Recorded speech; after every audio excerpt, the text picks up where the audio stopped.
that we can. We want to thank them, President Weah, for conceding, and want to assure them that we are all Liberians.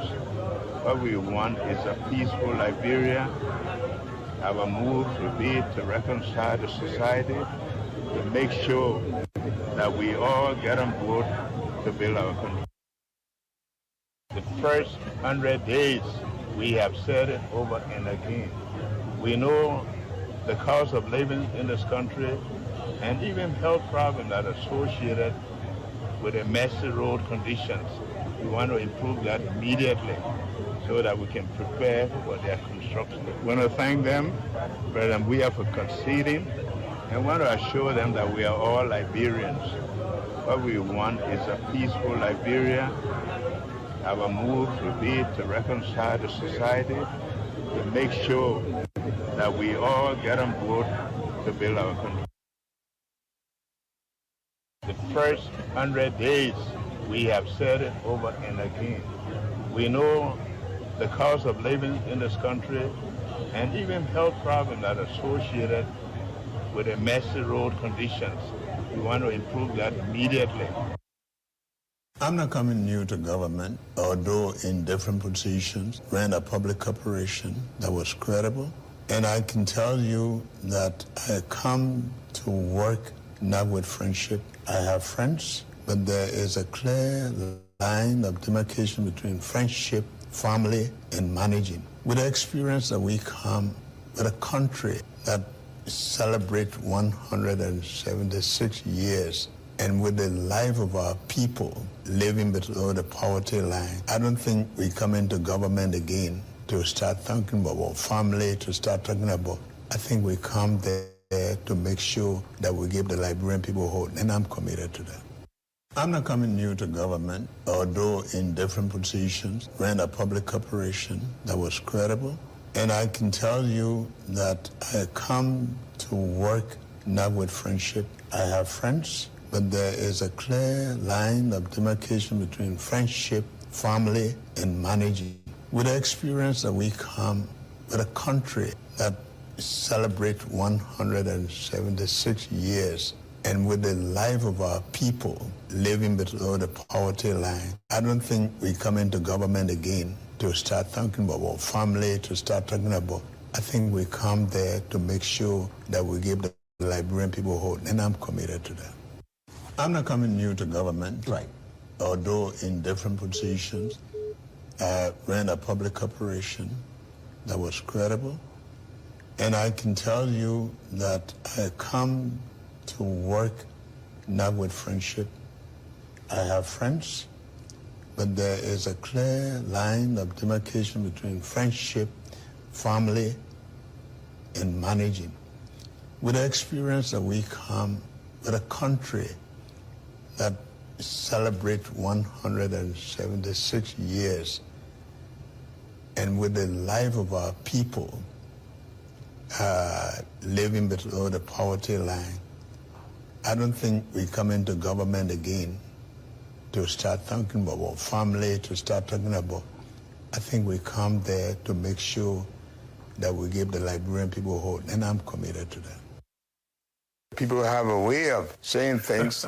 As vice president, our constitution says you preside over the Senate without a vote. You also assist the president. I was very busy. Ellen Johnson Sirleaf would tell you I was very busy. I handled a lot of things for her. I went 3 times to the UN General Assembly. I resolved a lot of crises. So I wasn't a parked car. What I did say, they asked me, what would you do as president that you didn't do as vice president? And I said, if you want to see a race car, put it on the racetrack. And they misunderstood, of course, that corruption is responsible for where we are, for all the crises we've had, because a lot of people will come to government believing that they come there to enrich themselves. They don't understand what public service is about. So we've had problems with people believing that what for government is for them. They want to make future for their children, for their families, and so forth. We are not a poor country. Liberia is very well endowed. We have to believe that if we work hard, we improve our country, we can live better life. But a lot of people haven't grasped that concept yet. So how do you push back against it? How do you plan to reduce it? It's something that the whole world is struggling with, corruption. Because of my own upbringing and working, I'm not perfect, but I try my best to make sure that while in government, when I worked for a public corporation, I did not tamper with what belonged to the corporation. I've lived in my house for 42 years. I'm still happy. We haven't learned to live by what we earn. If people just begin to learn to cut their coats to their measurement, not only Liberia, but even Africa will be a better place. Corruption is responsible for where we are, for all the crises we've had, because a lot of people will come to government believing that they come there to enrich themselves. They don't understand what public service is about. So we've had problems with people believing that what for government is for them. They want to make future for their children, for their families, and so forth. I'm not coming new to government, although in different positions, ran a public corporation that was credible. And I can tell you that I come to work not with friendship.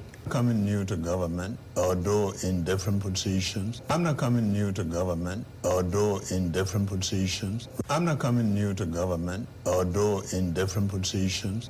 I'm not coming new to government, although in different positions. Ran a public corporation that was credible. And I can tell you that I come to work not with friendship. I have friends, but there is a clear line of demarcation between friendship, family, and managing. Don't trouble nothing too much, you know.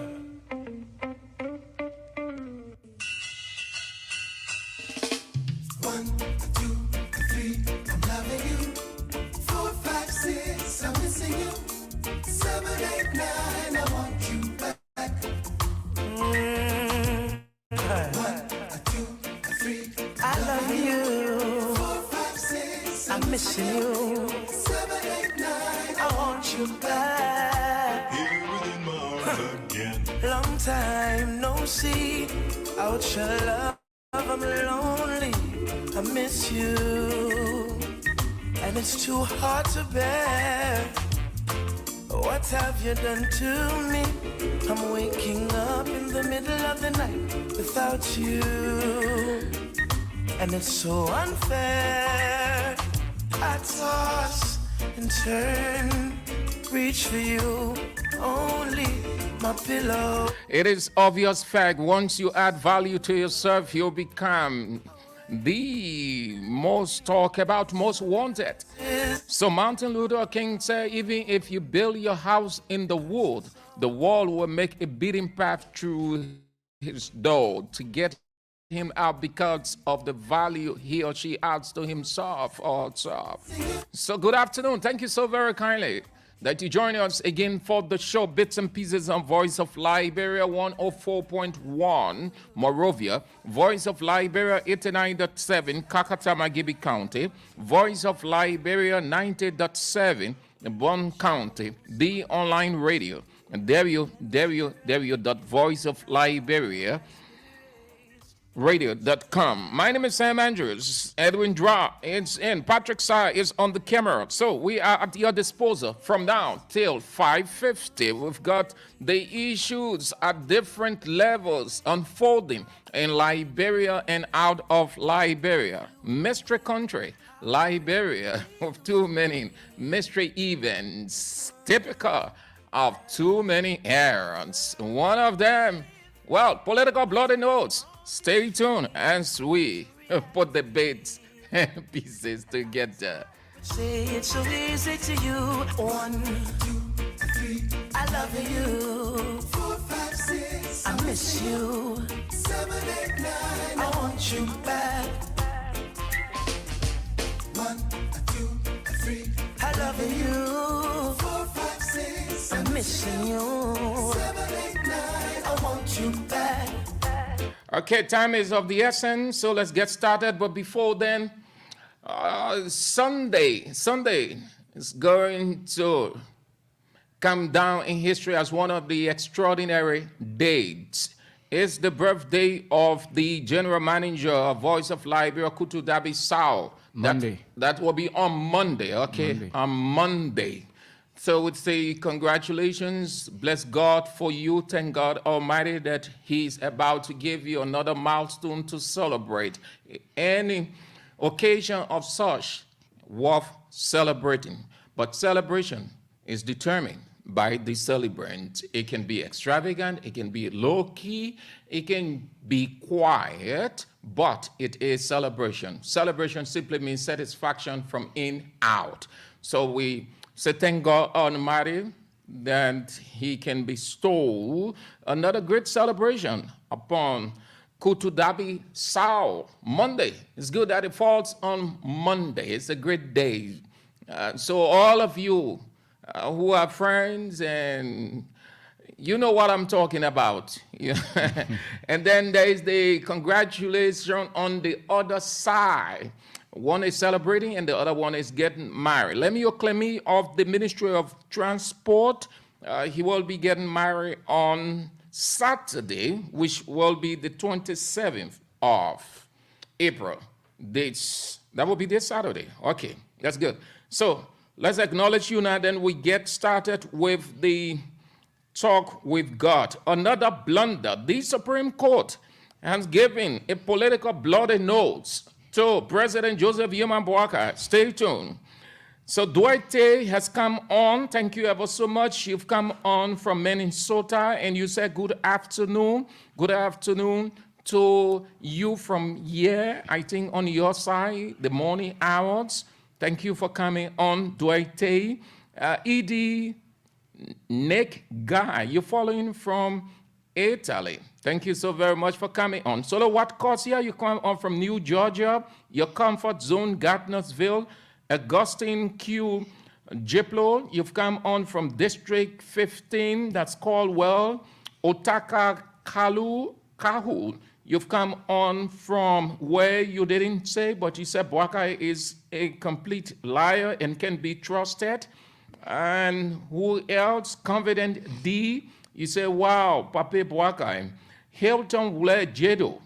Hilton Wule Jedo, you've come on from where Logan Town, Butcher Island. The man who never, one of those who never miss out on the show from Monday to Friday. He follows Good Morning Liberia in the morning, and then he waits for 3 o'clock to come on Bits and Pieces. Jackson C. Ponin Jr. of Iron Factory Block C community. Thank you so much for coming on, Jackson Ponin, from morning to afternoon. We are inspired by your presence. Juju, one way you've come on, you said, okay, we should share it. No, you can share the video from your end. You can share it. Okay, then who else? Tobasi Christopher, Dario Tobasi, you've come on from where? You didn't say, but you said he will not deliver our country from political and personal oppression. You are referencing the president. And Jackson and Mitchell, you've come on from where? Most of you are not indicating where you're following from is good, so that we know where you are following the show from. I know you guys are excited with the issues that are unfolding. You can't wait to hear them, but you just want to indicate where you are watching from or listening from, so that we acknowledged you from that end. Okay, so it's indicated now, District 16, that's Douala area. And who else? Wilmot D. Kona, you've come on from Central Liberia. You said that you envisage this show being firing as usual, certainly. Alhaji Fofana, you've come on from Istanbul community that is in Central Matadi. And Mark James, you're following from Ganta City, Nima County, the elections going on there. It seems Yan Twine is in the lead, but the National Elections Commission will give preliminary results today at 4:30. And Asata M. Miller, you've come on from Red Light. Moses Lake, one of the regular followers from morning to afternoon. You've come on from Magibi County, thank you. Ernest Tosa, you're following from the United States of America. John Ken Canley, you've come on from Carey Street, Central Monrovia. Solomon Quimby, you've come on from Old Road, Divine Town, you said. James Pele, you're following from Pennsylvania, the United States of America, and you say thank you for the information. Prince Tule Jaliba, you've come on from where? Fiaman. And Mohammed Konem, you are following from Brussels, Belgium. Thank you all. So we will acknowledge as you come on. What so? Time is of the essence, no wasting any of it on dates. The Supreme Court will give the government of Joseph Yuma Boakai political or illegal bloody notes. They had earlier moved to squash those tenure positions and put those they appointed, and then they challenged it in court. It went to the Supreme Court. The Supreme Court reserved ruling for today. So the hearing started at 10 o'clock. Having gone through all of the formalities, and then it was the ruling. Except for one, EPA, the government of President Joseph Yuma Boakai lost all those cases, all. What that means is, besides Wesley Tape, the court ruling said President George Weah acted wrong. That means the procedure by which he appointed Wesley Tape was not in line with the law. There wasn't any bow. Hence, it doesn't have, his case does not have any merit to stay on or to rule in his favor. So they squashed that out. They threw that out of the window. In law, they call that ignoramus. That means it doesn't have any substance at all, nothing there. So they threw it out of the window. So Boakai, you can say Boakai won that one. So yeah, the guy he appointed, I don't call him, is Yakwa Zuo or some, okay, his name not so important, but so he stays on. But the rest of it, LTA, National Lottery, all of those areas, the Supreme Court ruled against Joseph Yuma Boakai, that he was wrong. So here is it. To put this in context, it's as simple. Here is it. I know many of you will get versed again. When we continue to see, read, analyze the bits and pieces before coming on the air and stating exactly what it is in Liberia, then those of you who are profiting nothing from these people, those of you who think that you're more Liberian than the other, those of you who think that you're more unity party than even Boakai himself, will stretch your veins. So you see it. You see gross. You see elementary ineptitude. So who advised the president? What kind of legal advisor does he have? This thing came out during Weah's time, and you saw how it went. Weah's administration, they were clever. The lawyers will advise expressly. So Weah won some, the others, he didn't. The lawyers will advise, say, Mr. President, let us not pursue it this way. If we did, we would not. Since you want to squash off these tenure positions, this is how you go about. But first, let's look at both the legal and political implications. Not attempting to satisfy you, but we are advising expressly so that you will not be caught between the scissors tomorrow. So they advised President Weah, and it ended in a more peaceful way. Those, they could say, okay, yeah, you can squash the one, or the other ones they stay. Boakai comes and experiences the same thing. He runs to the court. And you know the reason why they ran to the court? Sometimes when you hear complain, when the complaint favors you, that means they say, oh, yeah, Joa, you're right. Yo, don't do this again. Then the next time it's in your favor. So you would think that all of the time It will be in your favor. it'll be in your favor and you care. So they started with, the first one they started with was this appointee, LRA, and then the Supreme Court, when the former president appointed or nominated the former Justice Minister Musa Dean, told the Supreme Court bench they won LRA. So it became their normal routine. Even the tier one was to remove the speaker. They ran to the court again. So they felt that, oh yes, so let us go to the court. When we go, we win it. When we go, we win it. So the people took them to the court. At the close of the day, the court, in its independent wisdom, gave them legal bloody nose. This is a defeat and a disgrace, a shame, too pathetic, too mechanical of a president and government. You see why, if our President Bouaka, right, I would dismiss that man called, what's the legal man name? Buju Ben Keita. I will remove him from Sami. Because listen, Chief, even student, a second or third year student at the Louis Arthur Graham School of Law can never ever advise Bouaka to pursue this and will win. They were not advising. They were telling Mr. President, given the scenario of this whole thing, let us not pursue. Let's leave it. There are other options we can pursue. Then you're talking about people who say they stay in the law fee for 30-year, 40-year veteran. They think too petty that you will not advise Mr. President that let us not pursue this legal path, we will not win it. You see what happened?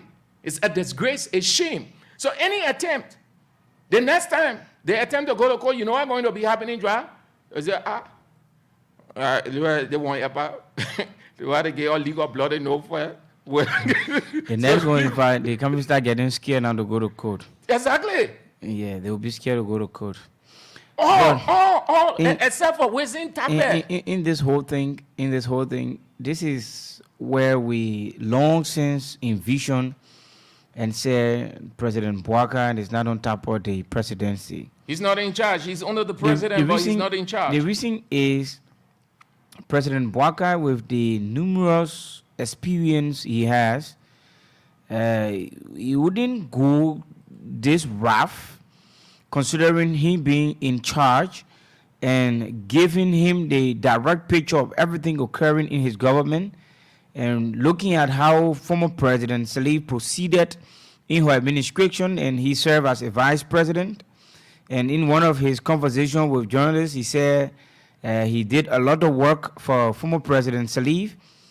And the experience is what people look at and say he will come with that wealth of experience. And since he got that wealth of experience, that means the country stand to benefit a lot from his experience and his connection. But then, very few handful of people around the president aren't given a chance to the president to perform, and they are not giving chance to the president to do directly what is needed for the Liberian people. I don't think in the president's own wisdom, Sam, if some of the issues who have come to the president's desk for evaluation, the president will sit and evaluate them and say, yeah, let's go to court with the people. No, I don't think it will really go that route. The president was brief. The president was brief. It's just that he was brief, but he wasn't given the actual picture of probably the entire he was thing. sleeping at the time he was being briefed. Yeah. But So this is a serious legal issue that borders on the reputation of the country and the credibility of your government. As the president, you are the last person to give it an independent thought. The president is always brief. This is not a minister sitting in your office and something happening in the ministry that he has to deal with. No. This is, given the gravity of the issue, the president takes full charge. So the president calls in his legal people to give him all of the bits and pieces how to move forward. Hence, the president is the one who blundered in this whole situation. Because you know what? He should have asked them over and over. You bring everything on the table. If The act that created the we move, the agency, we you read thoroughly the act that created the agency and the section and article that protects, the person. how many occupying years the they are position. there for. Yeah, those are things the bigger, all of the things. If we attempt to advisors- move them. Now, here's another one to it. If they attempt, because they are still hateful.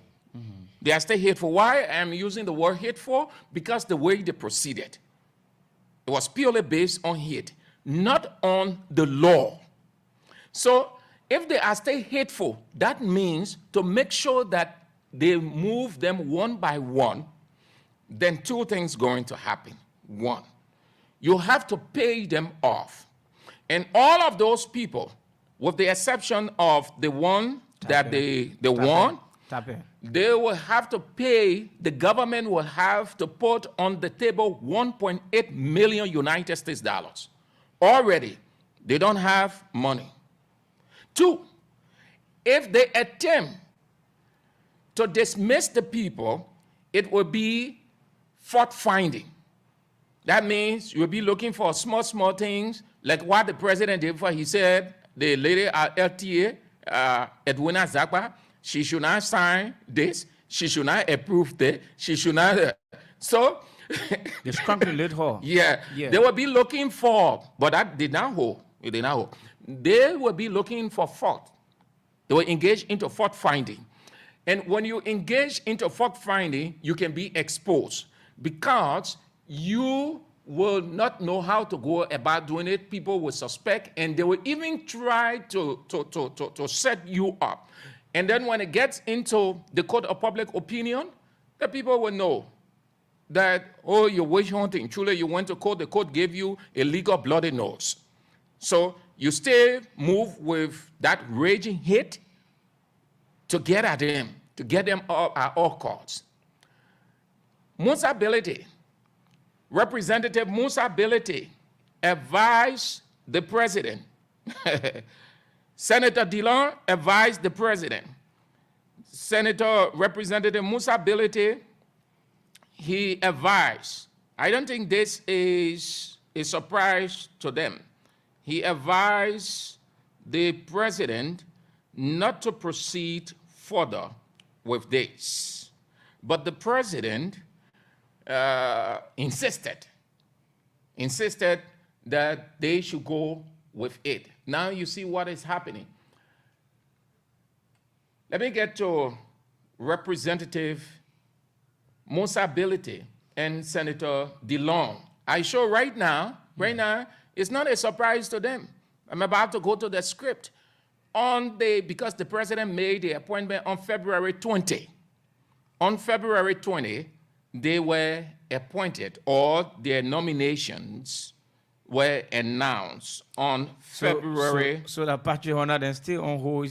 Yeah, they're going to wait. They're going to the Patrick and still Patrick Honor and even former representative Ben Fofana Magi. Yeah, all of them going to wait. They are all going to wait because Patrick has been appointed to the LTA. Eh? Yeah, all of them. So Abdullah Kamara, Chairperson, Patrick Honor, Commissioner, Clarence Kotu Masekwe, Commissioner, Ben A. Fofana, Commissioner, Angela Butch Cassell, Commissioner. All of them, they were appointed on the 20th of February. A day after that, Representative Musa Hassan Bility will caution the president. And he even made it clear, if you attempt to even dismiss the people, you're going to incur a financial responsibility. Senator Dillon, too, went on to advise the president that the path he's taking, he will feel it at the close of the day. Well, Buju Ben Keita said, oh, look, Mr. President, don't listen to those people, man. Those people making noise. Let's go ahead. We'll move all of the... Wasn't it the same Buju Ben Keita that came after some lawyers tried to explain that, oh, look, if you pursue it further, you wouldn't win. And he soon realized, oh, this guy making sense. Then what did he do? he jumped on another avenue. He said these people were engaging in campaign activities as justification. But how you would derive at the poor involving campaign activities and the you don't have a clear picture. Similar thing that we were talking on the Jessica case, right? The court will request for pictorial evidence, they will request for all the evidences. So you as a defendant, it is burden upon you to provide the evidence. So if you can provide them, then obviously the court will rule per what they see and what they have in their possession. So that's why you see sometimes when the court has ruled a verdict, you hear people saying the court against us, or the court not in our favor, or they bribe the judge, of how you understand issues, not how the court proceeds with issue. Sometimes the way you understand it is on the contrary of how the court is to proceed. So if you're claiming that somebody was involved into campaign activities, so since because of that, the code of conduct, hold them, yeah, let's accept, right? But then where is the evidence? If you don't have evidence, then that means you lie on the person. So the Supreme Court has ruled. And the issue now of this court matter isn't a good one for this government. The setting up of the assets recovery team, they lost the issue with former police director Patrick Sulu, and they also lost with the Gracious Ra, and now again they have just lost the issue with the LTA and the Liberia Lottery Authority, right? All 10 use activity all with the exception activities, of that, lost it again. That have situation at EPA. Yeah. EPA that have situation. So you see, so the government, the advisor to the president will have to be careful and will have to think outside the box. The advisor will have to go beyond to read about some of the agencies and read about the ministries and understand the legal term between the agency and try to reconcile the act that created the agency and that of the Constitution of our Republic. Because what happens is the organic law, that's the Constitution of our Liberia, supersedes or surpass any other law in Liberia. So if you got the agency, the law of Liberia supersedes the law of the agency. So Buchupen, you are a lawyer, and what you're supposed to be doing as an advisor to the president, before an issue like this spark up in the public, what we expect from you is you should have already going deeply into the act that created that agency or that ministry, the terms and conditions, you read everything and giving the direct picture to the president. And when you explain it to the president, this should not be on the basis of seeker funds. No. The issue here is you're looking at the integrity of your government. If you were good about just telling the president that when you go into the case, you win, considering him being the president of Liberia, you will also be harming him. Prior to this case, they just concluded on today, making the government wrong. They should have gone through the case thoroughly, investigate thoroughly in their own inner cycle. I don't think they would have gone this far. I don't think they would have brought the repetition of this government to public disrepute. I don't think the disgrace now, people considering this to be on the part of the government will have received this. No, the government wouldn't. Because it will remain very small and handle than rather going to court and it result to where it is today. So the court will instruct Mr. President to withdraw the nominations he made to the Liberia Telecommunications Authority. Look at that kind of shameful team. Liberia National Lotteries Authority, the National Identification Registry, and the Governance Commission forthwith. That means as of the ruling, you must act. Yeah, that's what it means. Once they use that word forthwith, it's just like when a judge finishes, it knocks the gavel. It means it takes effect now, immediately. So the president, by now, he must have communicated formally to those people because he has to. Yeah, He has to, it's even bounded though on they're him. hearing it or they have heard it, but the He has to make it same way official. he nominated, he sent official communication, he has to do official communication withdrawing all of those nominees Nominations. until otherwise ordered. So maybe they could wait, depending on the remaining years. Some probably, if LTA people have 4 years, if Patrick Horner and the other people want to wait for 4 years, get wait. But in waiting for 4 years, one person did it in weird time. Reginald Nangwe. Reginald Nangwe waited. Because Martin Colley was there. The same way they went to court and the court ruled against CDC. And President Weah asked Reginald Nangwe what option he has, and Nangwe said he will wait. And Nangwe waited. When the tenure of Martin Colley finished, Reginald Nangwe was appointed. Yeah, he went through. The government did what it needed to do. So And this is it. Before you go to this the is SS musability. Yeah, before you just go to it, this is something I'm sensing. You know, when a government goes into such a case and lost, it draws the attention of the public to that ministry or agency. And this is what I want people to also know and understand, that, take it from me, these are things that we'll experience in days to come.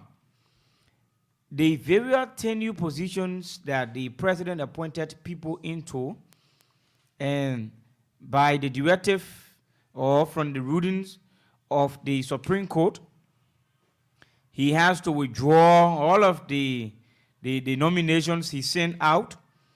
So that means those people will not take the position. And the people who are occupying those positions, this is my advice to them as well.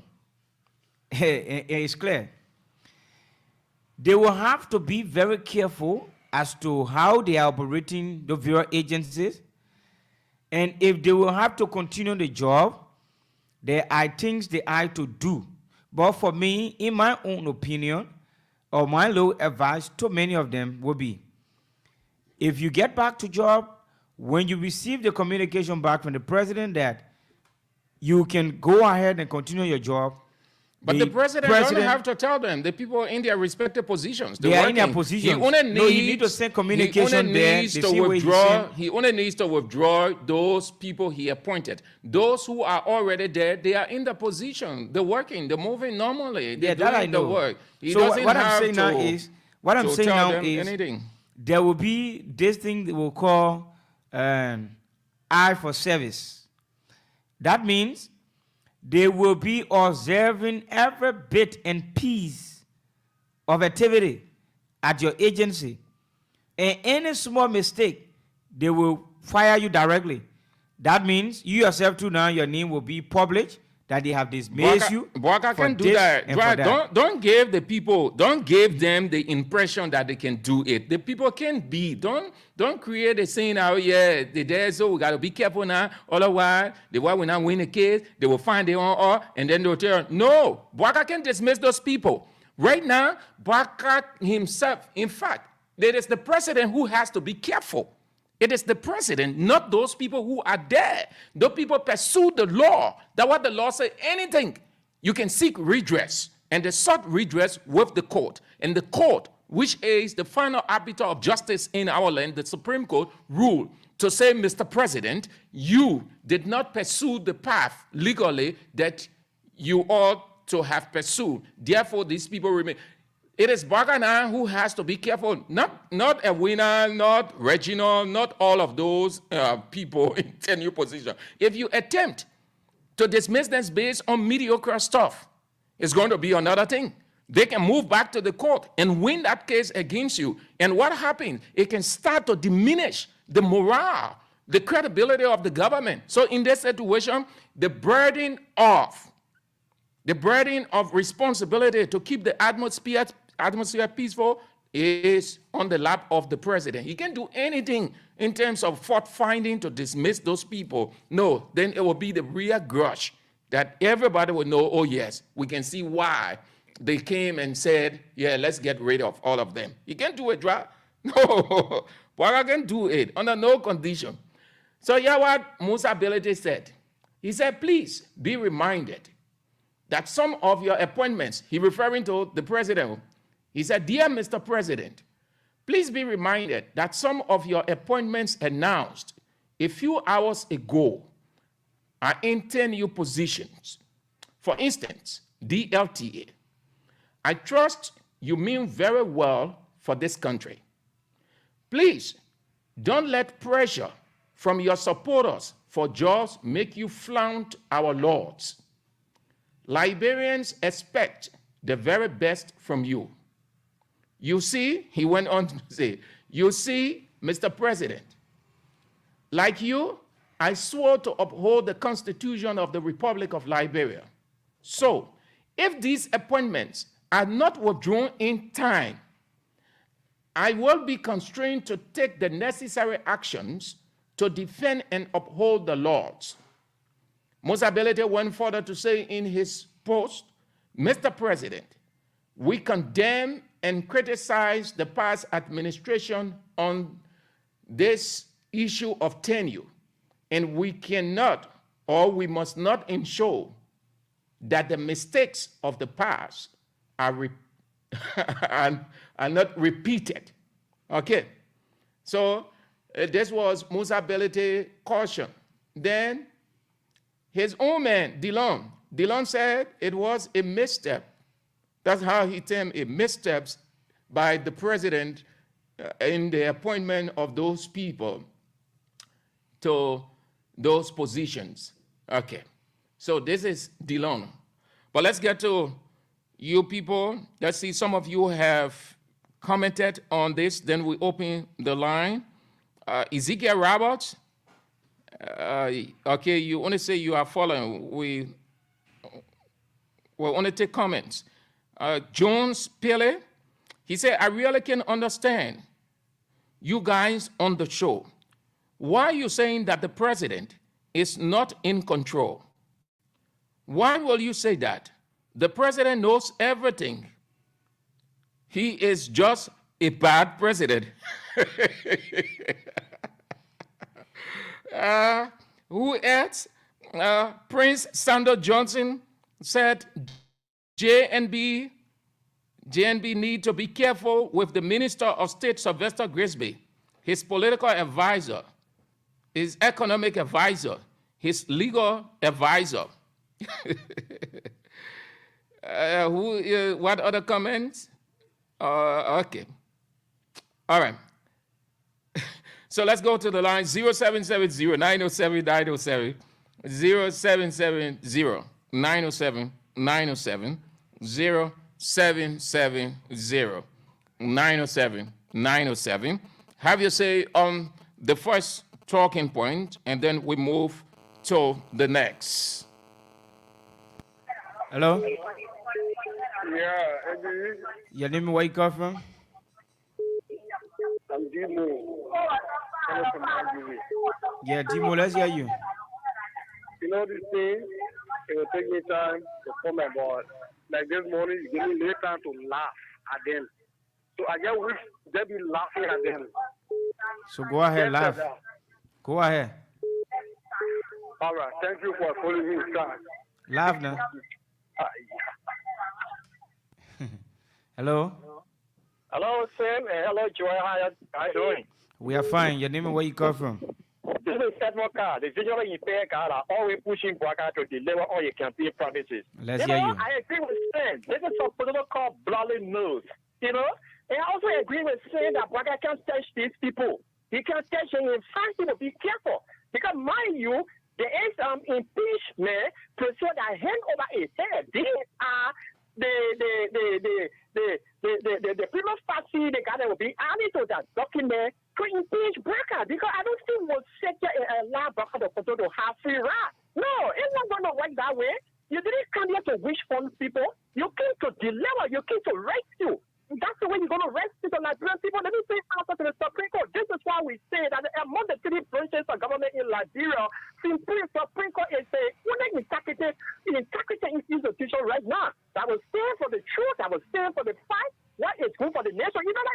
to be raising millions of dollars to settle these things, and the states are looking for millions of dollars to pay the newly appointed people. What kind of useless government is this?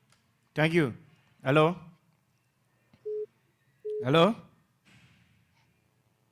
Hello? Hello? Hello? Yeah, hello? Your name and where you come from? Yeah, this is Mark Carver speaking to you from District 3. Let's hear you. Which county? Hello? Hello? Which county District 3? What is it? Which county District 3 you calling from? Which county? Yeah. You say you come from District 3. I said, which county? I'm in Monserrato. Oh, okay. Sorry, I'm getting Monserrato. Okay, let's hear you. Yeah. Okay. My thing I've been drawing to the whole court issue here. I think there's an act that created the ED position. And then with all what they are saying, I don't think this is a wish hunting. My reason saying is that if you follow this, then what do people have right to take in campaigning for what they did? The ambushment will take head on the people. It's not wish hunting. Thank you. Hello? Hello? Hello? Yeah, your name and where you call from? Hello? Your name and where you call from? My name is Leo Toba and I come from Banga City, Bong County. Yeah, let's hear you, Leo. Yeah, they probably added a new government and food the people, the majority Nigerians to vote for him. But I don't think he know government. The time they were passing those acts, he was sleeping behind the chair. So he will not remember all the things that people not putting what I know about those things. So I think the Supreme Court for what they did. Then the people go back to work instead of the country going through expensive. Thank you. Hello? How are you? I'm fine. Your name and where you come from? Good afternoon. You live. Let's hear you. Yeah, my name is Hezekiah Obi calling from Iboro community. Let's hear you, Hezekiah. Yeah, let me, first of all, tell Mr. Andrews to send back that recording to the president. He is going to be listening to it. The recording he plays for the starting of the show, let Mr. Andrews send it to the president. He can be listening to it. Because some of the things they say in the beginning, they are not following it, number one. Two, I want to buttress my brother, your co-host, who is telling us that those guys in telling you position the way they have won that case, they got to be very, very careful. Very, very careful. So where they will go and be marinating, they must be very careful. If they even eating, they must be careful. If they're going to club, they must be careful. Because if they will not follow you on the other side because the law has taken a course, they will follow you the wrong way. So those in telling position that have won the case, they have to be very, very careful with this government. They have to be careful with the government. You see horses burning a riot? You see horses burning a riot? What they call? Yeah, thank you. Hello? Hello? Hello? Yeah, your name and where you call from? Good afternoon, Saint Andrew and the voice of Liberia family. This is Mohammed as Spirit 217, Banjo to Victor Civic. Hello? Yeah, you live. Let's hear you. Oh, okay. Thank you for a 40-minute opportunity, Sam Andrew. My concern has to do with the issue of the court. If you come to the job unprepared, this is why you always. We told the Liberian people that Unity Party was not the best option for the people. When they come there, they will do things contrary to our expectation.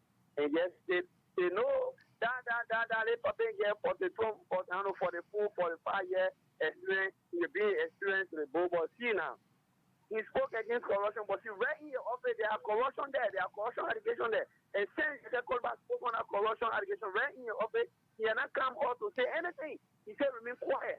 And see the result in positions today. You say people, you're removing people and replacing it because of party t-shirt and campaigning. But what happened in Lima County? Just as a minister that he had just appointed, he was wearing t-shirt campaigning for the party candidate. Thank you. Hello? 0770-907-907, 0770-907-907. Call and make your input on our conversation this afternoon. 0770-907-907. The Supreme Court has given a bloody judicial ruling against the government of President Joseph Yuma Boakai.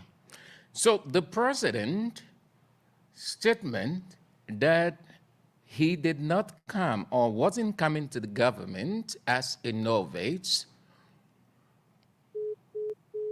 did no substance is a lie. Because this is the first litmus test. This is the first real litmus test to that statement. Already, they are finding it difficult to convince the people of the 100 days. We'll get to that because some of his ministers moving from one end to another saying, oh, the president meant this. The president didn't, when the president said 100 days, no car will be stuck in the mud. This is why he meant. The same thing, we've seen it, we've heard it, government after government lied. But the president has to be careful, and this should go for all politicians.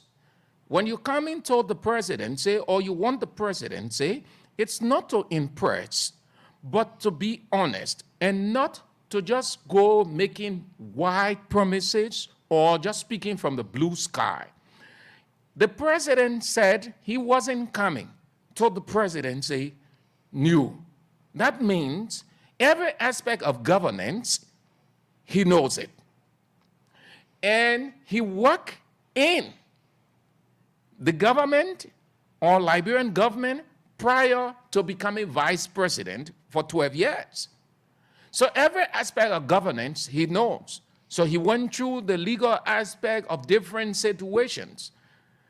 Given that, he was honest enough or blunt enough to make this statement. Although in different positions, when a public new to government, although I'm not coming new to government, or I'm not coming new to government, or I'm not coming new to government, although in different positions, I'm not coming new to government, although in different positions, I'm not coming new to government, although in different positions, I'm not coming new to government, although in different positions. It's not about in different position. The first statement defeats everything that he has said from the very first moment or day till now. That he is not coming new to government. He been around for 42 years in governance, and here is a simple, too elementary, too petty, disgraceful, shame. I mean, this is an elementary thing. Too elementary that the president and his legal team, even if they have gone, if they have won 2 or 3, and they lost the other, then you say, oh yes. EPA, don't put EPA because EPA that have, EPA man was acting. Professor Tape was acting. We know what happened there when President Weah tried to salvage the situation there. So that EPA zoning was not really a 10U stuff. That's why the Supreme Court say, your leader won, my man, you go home. Continue your job, Mr. Yano Yakpa Wolo. But the main issue, all of the original 10U positions, how can the president say he's not coming new? Then he flapped this way. He stooped so low, too mechanical, too elementary, too petty. You can't. So the president should concede honestly. He should concede defeat honestly. If our president, I would say, yeah, we expect the Supreme Court opinion. Joe, we did it, yeah. Ellen Salif did it. That ain't anything. That's good governance. It's part of good governance. We accept the Supreme Court ruling. We'll move on. Simple. It will not mean anything. Yeah, and I like the trend the Supreme Court took, you know. In Liberia, we have considered the judiciary system to be a system that is not in the interest of many of us especially the complaining. But then what the court did, they have put in forth, the imagination of every Liberian that no matter your status or what, you can win case. So in a much, the government will lose case, and that means anybody could lose case as well. But the thing here is, this is a good start for the Supreme Court. We must hail them for it. And this is not a good start for the government. We must frame a den for this. And they should make sure and understand those positions that are to be appointed. People should go about reading about the act that created those agencies. And before the president can make an appointment, or not only the appointment, right? Though our attention is hugely joined to the appointment, but let's also look at the good governance, the good working ability of this president. Mr. President, Liberians will hail you for your good governance. If you govern this country well, people will praise you. Let's accept that everybody will not praise you. That part is obvious. It's always in the case. You can maybe play the hell on set. They get people who will be against the development you carry on. So everybody can praise you. But you should not be a government where you have majority going against you. That means anything you do, it should be 60 or 70% in the interest of the Liberian people. It's not 100% that we know, but at least the portion of percentage to be in the interest of the Liberian people should always be huge.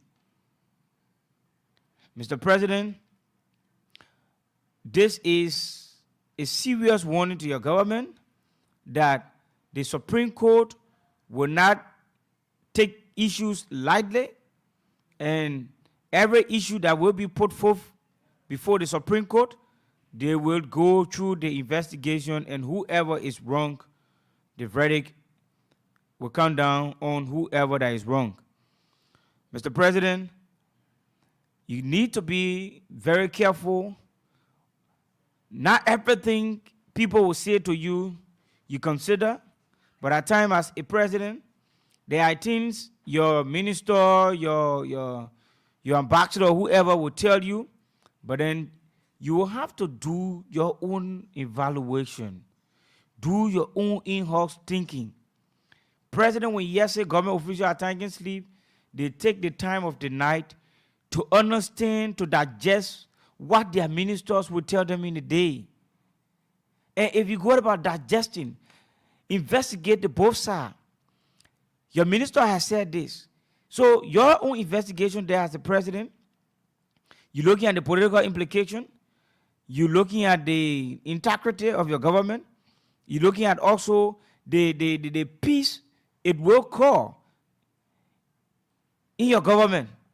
When this happens, after concluding with your investigation, in the morning, you call on whoever may have taken whatever talks to you, make them to understand your opinion on the issue.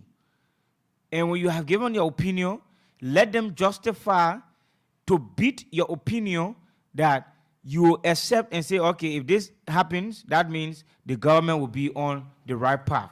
But anything other than that, that means you'll continue to err, and every day you'll go to court, and when you go to court, you'll always lose the case. And this is not a good path for our government. All right, so that will be doing it for that. Let's move to the next issue. You can follow that and get more on it from a different angle on tomorrow on Good Morning Liberia with Sekou Sharif and Samira Walla. So yesterday we talked about the appalling condition at the Ministry of Information and how the minister will blame the appalling state on the previous government. And he, to quote him verbatim, no serious government will be in such a situation, and a lot more. And they were listening just when the show was on, and they took exception to what we said. They felt uncomfortable. Just so you know, at between 4:15, 4:30, a Liberian lawyer, Alfonso Wawa, is in to talk all things, the legal aspect with the Press Union of Liberia vis-a-vis the what is unfolding from the legal sector of our country. So they took exception to it. Yes, have a listen from the meeting on yesterday. So you see, part of the constraint. It's good for people to experience what it is, so we talk in it, they can see. In every ministry or agency, you should have a generator, right? So the way the current goes, then we put a generator on. The ministry we inherited, you get one. The way current going now, those souls are in every city. And I'm glad you're experiencing it. You're right in the middle of it. You see it. So with the strong ministry that you with you know we're not playing politics. We're serious. How can any serious government institution run this way? You have to depend on LAC, my current going, then nothing can happen. Who brought us a place like that? But this is a place all people been coming for the last 6 years. This is a place they sent us. This is a place we have determined to change. You're busy. The way the current going, you're not on here, right? You stay on? Okay, stay on. So that's part of the challenge. It's good that you see this challenge with your own eyes. So many things will be done here. And sometimes they look painful. But some of the very actors who left our country this way, they want to talk more than everybody else. They bring one radio station or hear them making noise. Some of them who were implicated in all kinds of things. Some of them who are not ashamed to even be referred to as sanctioned officials. All right. So they felt that we over exaggerated the situation. Not only that, but we took the minister's address out of context and we imputed sentiment into it. And so they felt that it is unprofessional. And so they will call and say a lot more. And I said, no, we didn't, because you listened. So, and they did not stop there. The director, I think he's the director for Preds, Heron Famule, would say that he will move to debunk everything that was said. He's on now, so we can speak to him. He's following the show currently. Thank you so very kindly, Mr. Famule, for coming on. I appreciate it. How are you? Thank you, Sam, and thank you to the Liberia family. Am I clear? Yeah, you are on. You are on the air, sir. Am I clear? Are you getting me clear? You are on the air. I'm not responsible for where you are. I'm responsible to tell you that you are on the air because we are listening to you very clear. Thank you. Thank you. Thank you also kindly. Thank you. I'm listening to you. Yeah, you took exception. I just maintain our position. You said what we said yesterday wasn't true. We over-exaggerated and imputed sentiment into it. And we maintain, because we listened to your minister stated exactly what happened. So what is it that we said that is not unfolding at the Ministry of Information? The first thing yesterday when I started the show, you were very rebuffed on the ministry that everything that Minister Pia said, that's saying the truth. And you decided to give a background that even the former president, or Excellency Mr. Salih, was able to even blast at the official in 2010 on how they should engage the public on communication. We only concern our press conference. That which I think you are not following the working of the ministry and the minister who is in charge. That was the latter minister who part, is in charge. Mr. Famula, that was the latter part of our conversation. Go to the beginning, because there where you have the qualms. Go to the beginning, which is the generator. I said that the generator, you don't have a single generator there. Your minister admitted that, and he said no serious government can be in such a position, and he would blame that on the previous government. And you said that it wasn't true. No, you did not get me clear. What I said to you, I was very emphatic. The minister said he's not shifting blame on leadership here, even the immediate part leadership, because if that leadership will not give him support, it will be the same even if he's here and there's no support given to him. So, Minister Rennie, under his leadership, was able to transfer a generator from LBS to Nika that was not in 100% condition. That was a used one. And it broke down. So, here at current, there's no generator at the ministry that working. We had a press conference yesterday when the minister was speaking. The LEC went, and then there was no other way we could. He had to continue. The guy had to take the tape recorder and bring it on the platform to him.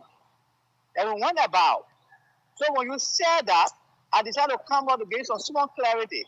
And I told you, I said, even the administration to say, yeah, it's the Ministry of Information. The sample was not in a good condition to showcase the location of the ministry, both on the building and outside. I said, if you come, there's a not forget about the sample. Every institution has sample. So what did the minister say, or what is the minister's or the ministry position now on getting a generator then to be blame shifting? Because my position was the minister should not have stooped so low to be blame shifting. So what has he said to get a generator there? That gives some chance. That's why I'm taking my time to explain to you for 11 No, but you're going to Sambo. We're not talking about Sambo. Have they passed the budget? Let me ask you the question. The budget has not been passed. How do you buy generator? The budget has been passed and see what is there. Before you even say, do you procurement to buy generator, by procurement process, right? Before even purchasing generator, the budget has not been passed. So don't talk about generator when the budget has not been passed. So how you're running the ministry? How is the ministry being run? We run the ministry on LEC. When LEC go, when I speak to you, LEC are gone from the building. So everything in the building are stopped. Nothing else you can do. Absolutely nothing you can do. The minister cannot make water out of wine. But the government earlier on, that is working. The minister is fair enough to Liberian people. Even in a confirmation, he said it clearly. Then I made generator, yeah. Nobody should be blamed for that. He should not be taking blame for that. He was very clear. And he not shedding blame on past leadership because even he said it that in a confirmation. Is Minister Pia a novice to that Ministry of Information? Is he a novice to the ministry and the situation at the ministry prior to his ascendancy? So even if he bear as deputy for public affairs, as the minister, and he came, things are not okay. How can he perform the place? Transformation is taking place now. You get to the conference room, the two AC that were there, they were down. They were down for a very long time. So if you put AC in a place, that transformation, that achievement there? I said transformation, I said achievement. There are different between transformation and achievement. You were talking about achievement yesterday, and after that, about transformation today. I said that transformation taking place at the place. He first came and provided him air condition.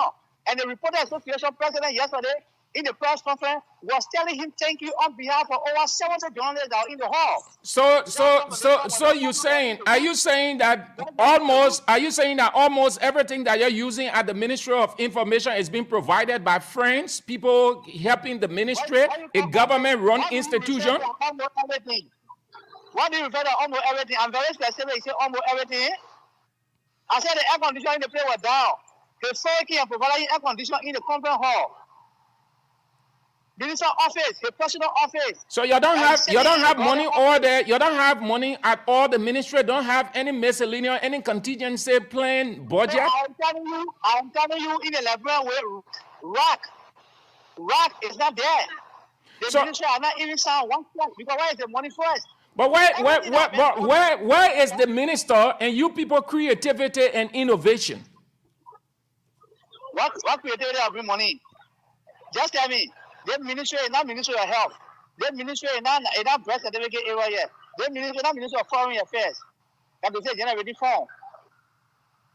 Right? But why did why did PR accept the position? He should have told Mr. President, given the situation, I just can't go. He should not have accepted the position, because to accept a position means you have a preview of what it is and what you're going to do and how you're going to do it.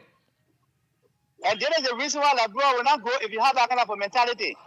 Because nothing is there, so you can't come and transform the place. So that's why the minister said, I accepted the job. And I asked the president to support this place when budget passed to ensure that I can leave a legacy. And that's what a good leader will do. We're not saying because nothing is working, so I don't want it. Where do you want to go? You want to go to where I've been transformed by another person, a lucrative, that way you want to go? So what legacy do we leave back? So he said, I will accept this place and I will make some transformation. And as you see now, there are transformation gradually taking place at the Ministry of Information. So what happened? What happened, Mr. Director? What happened? Were you not captured in the 41 million plus that the government requested of the Senate to approve? If they didn't approve it, the country would have been shut down. So you know what money are intended for? That money wasn't your meaning? It was intended to keep the country running. The president said if the House did not approve it, there would have been a shutdown of the government. So it means that every facet of governance, every facet needed to be touched. So when you say country running in several ways, right? You have over 70,000 civil servants. Right? All right, sir. Thank you. And they are taking pay regularly. No, you listen very well. And they are taking pay regularly. The country running, right? You have other teams to be kept out of the country running, right? So when you say that, you must say it from the context. All right, thank you for the clarification, sir. Thank you ever so much. So you are talking more than I even explaining to you. Yeah. The essence of the communication. Yeah. Okay, we will appreciate. For others explaining to you. Yes, I got the clarification. If you want to say further, if you want to give further clarification, you can just visit the business office and then you sit down and talk. Thank you, sir. Thank you. I appreciate it. Okay. That was the director for, I don't know how his position, media services at the Ministry of Information, Lawrence Family. Let's move on to the elections in Ganta, Nema County, and Grand Gide. Several persons rather, but it seems in Nema County, Yantuan is going to win it. He might likely win it. Yeah, but what happens, all of the results are now up and very few are up. But then Yan is in a good position. Yan is in a good position, better than Samuel Coker, Representative Samuel Coker. So, but results continue to come in, like you said, 4:30 this afternoon. The National Election Commission chairperson, Elta Laksana, will be announcing preliminary results of the election in Nimba and Grand Gide County. But from what we have, let's see whether we can just update you on the very few we got here in our possession. Young, as we speak, Young with 63,143 votes coming in so far, and the United Party candidate, Yan D. Doyen Jr., has 39,216 votes, while Samuel Coker and of the People's Unification Party has 22,260 votes. Following results and detail to come while we are up here, and then following results from the National Elections Commission this afternoon. So it is a preliminary results, but Yang is in the league. The total number of votes we have collected so far from our data, It was 63,143 votes, that we have collected. And it affects all of the candidates from several other polling places in Nimba County. And from those polling places and counted, there are 2 candidates in the league. The election, at times we don't really go deeply for, especially we who are calling results, preliminary results, we go for people who are in the league. So the top 2, sometimes the top 3, but in the race here, the top 2, they are far accelerating than the remaining 2. So this is why we called on only Yan and Samuel Coker for now. So again, Yan has 39,216 votes, while Samuel Coker has 22,260 votes in favor. And given the variables you have before you, which way you think is going to go? Well, Nimba County is a very populated county. It is the second electoral college of Liberia. And with the numbers of polling places they have in Nimba County, giving the chance, to Samuel Coker, he is a representative, and not much that have been touched from his district. And I saw a result from another news outlet. There are a couple of polling places in his district where he massively, dragged Yan. But then we don't know as to whether all of the polling places number have been added to the number we're reporting currently. But bit by bit, Coker, if Coker would do something in election, then that means, a portion of people from his district will have to do something better than what it is. But here is it. Senator Prince Johnson is supporting Samuel Coker, and Coker is from the Gio backgrounds, and Yan is from the Mano backgrounds, and he's the only Mano present in the race. And Mano is in minority in Nimba County. The Gio are in dominance. So I'm sure that the 3 Gio guys who contested with Yan, who being the Mano guy, the entire Mano guys shift their weight or support to Yan. And you saw the Gio guys, or the Gio people dividing their votes for their Gio, children, including Coker and the rest of the guys. So that means it places Yan in a good position or a better position that all of his fellow tribe guys will go for him. And you see the rest of the Gio people will have to divide themselves to go. You see some people will go Coker way, and others will go the remaining 2 Gio guys way. So it places Yan in a better position that he will win the election. But here is it as well too. It has another trickle-down effect on the godfather status of Prince Johnson. Prince Johnson lifted the hands of Samuel Coker, and Prince Johnson has never lifted the hands of someone up in Nimba and lost. So if Samuel Coker will lose the election, that means this is the first of its kind. Then the godfathership of Prince Johnson might be shaken if Coker will lose the election now. But at time too, the individual. But that might spell the end of his godfathership. Don't you think so? It might, but it also has another stand where the individual by himself might have his own problem in the county. Or we saw in 2017, we saw in 2005, we saw former President George Weah, people who contested on the CDC ticket.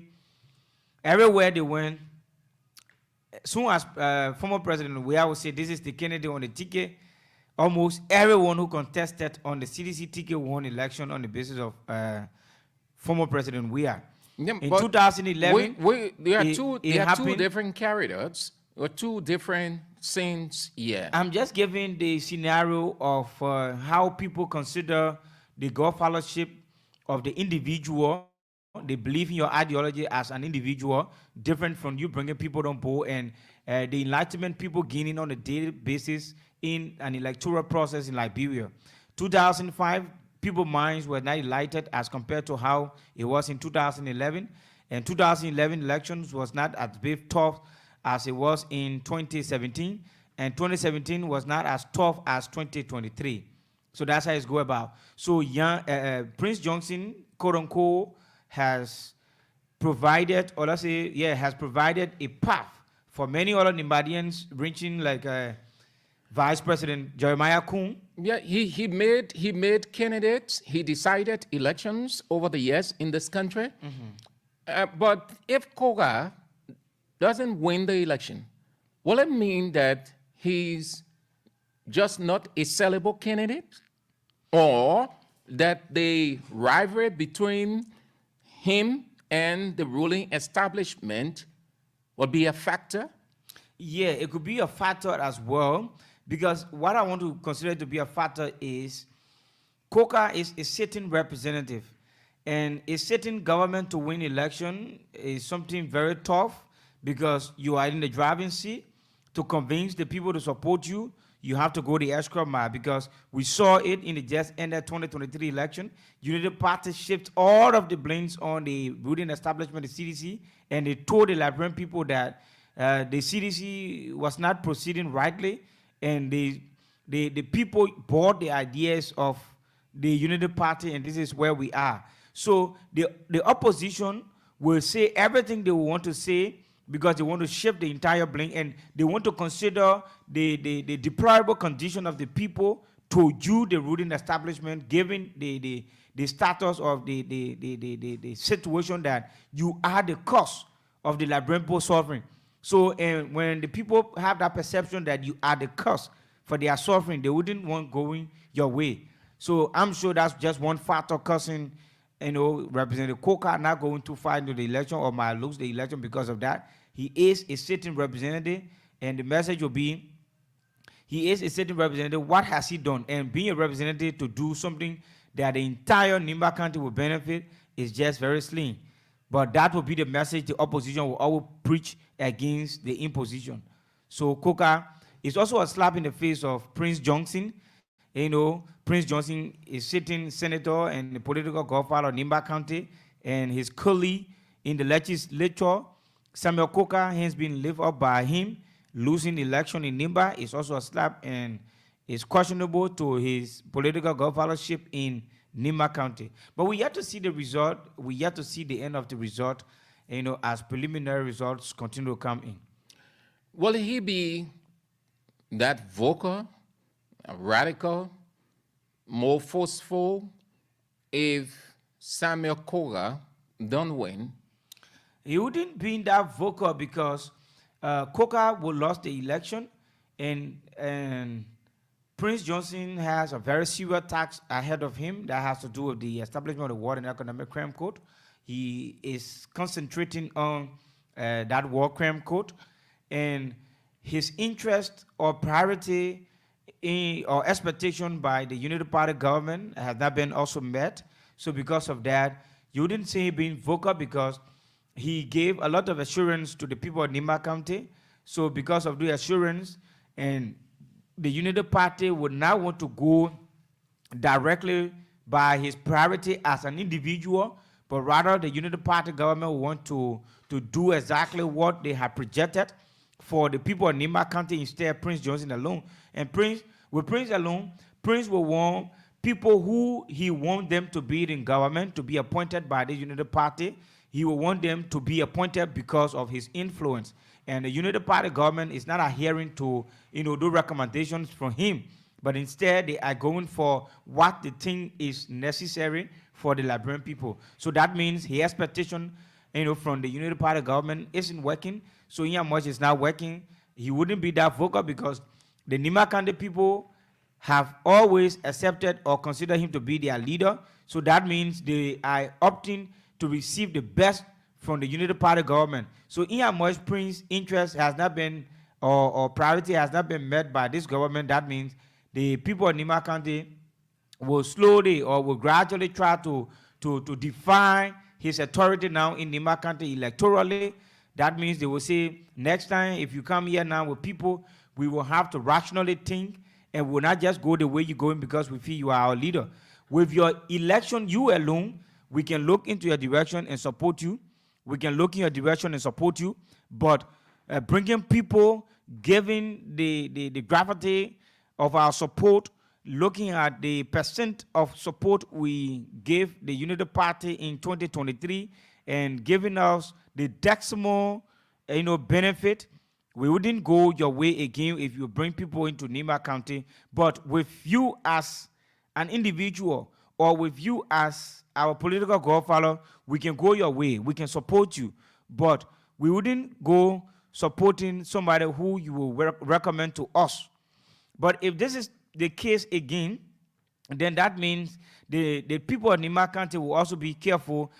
If Prince will bring somebody, you support Prince's political ideologies as an individual, and going contrary to his quest to you to support a presidential candidate or a senatorial candidate in Nimba, that means you will have to support somebody of your choice, and the person will not be in line with Prince Johnson, and whatever thing the person, will say, it will be contrary to Prince's own in Nimba County, because the two of them will not have one word. Let's agree that this is a democratic practice nation, but the people will not be in line. They will not be in accordance with the legislative proceeding.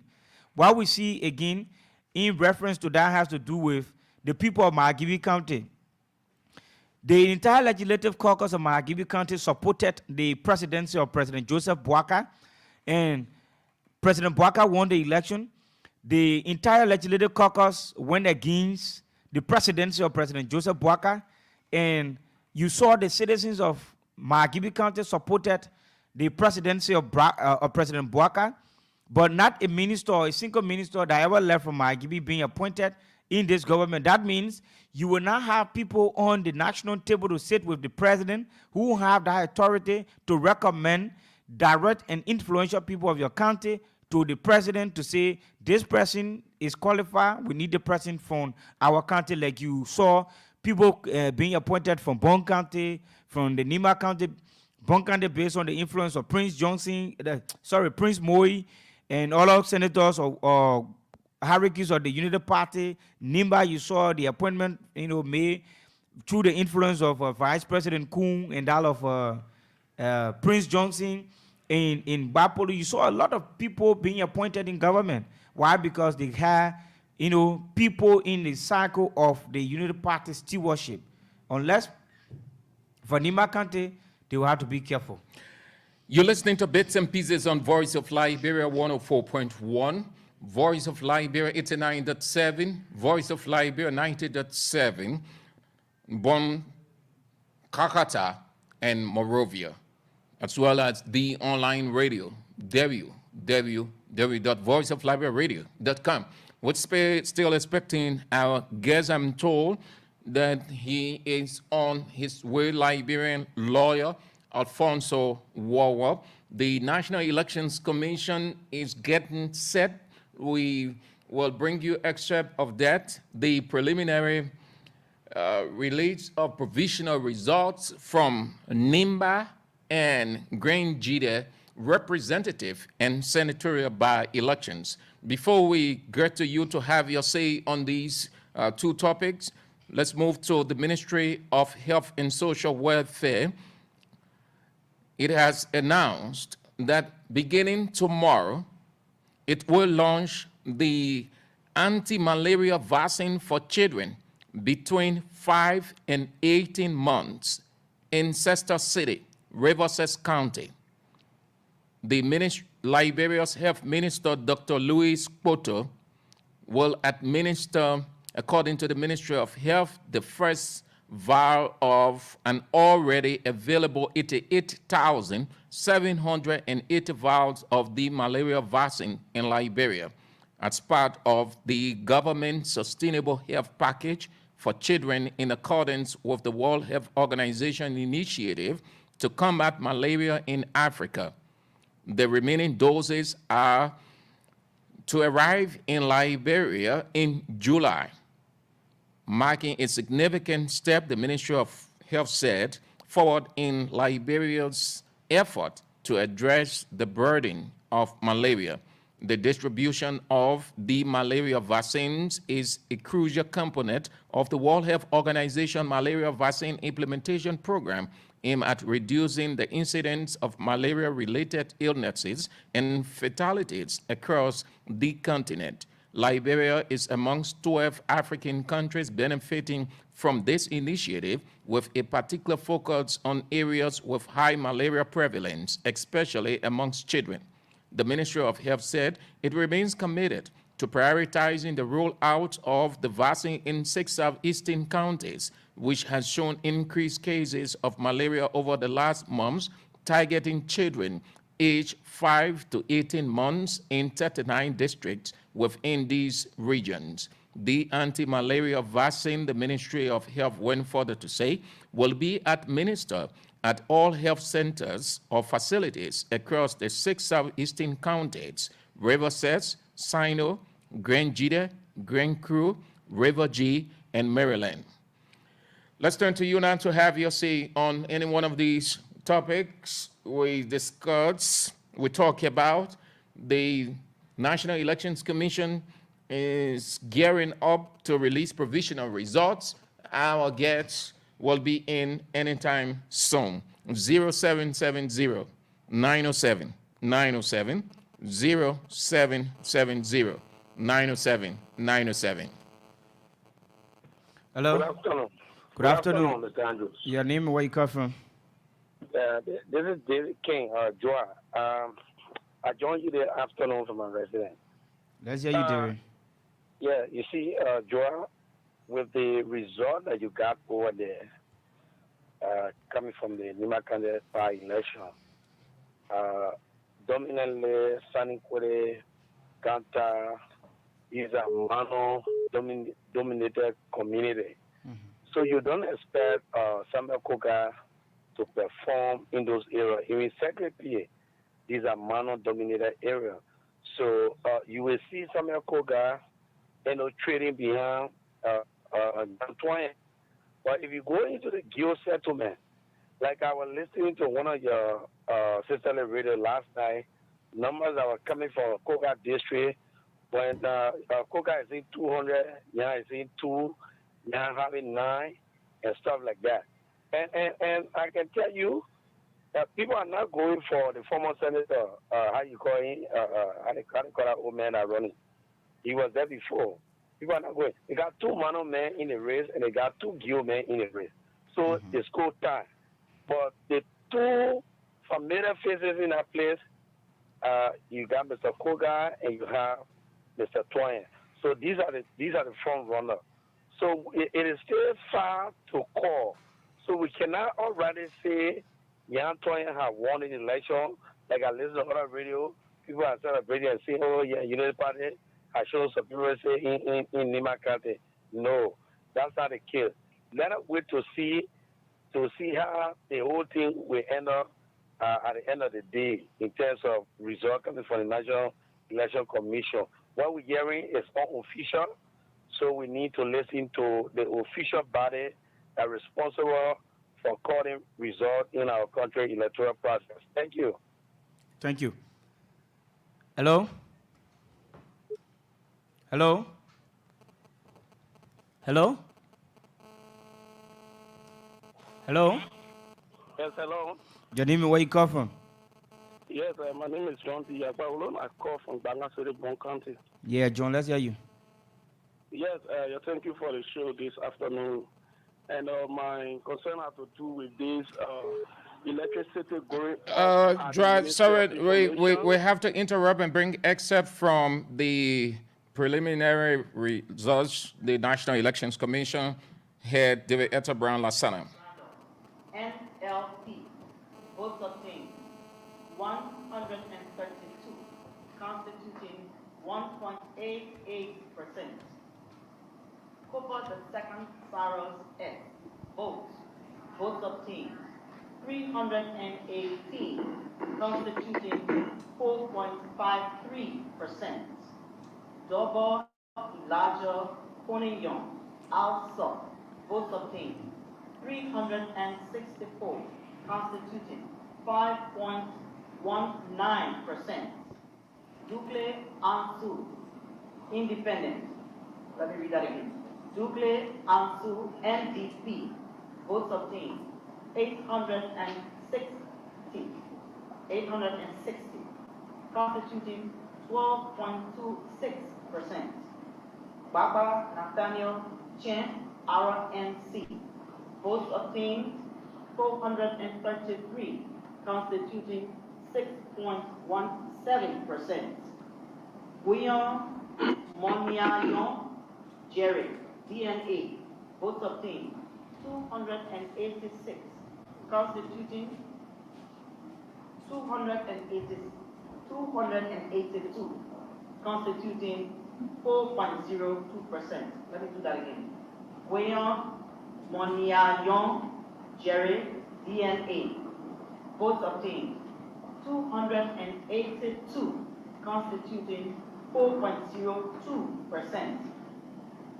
Johnson Gabriel Papi, LPP, votes obtained 311, constituting 4.43%. Johnson Jr.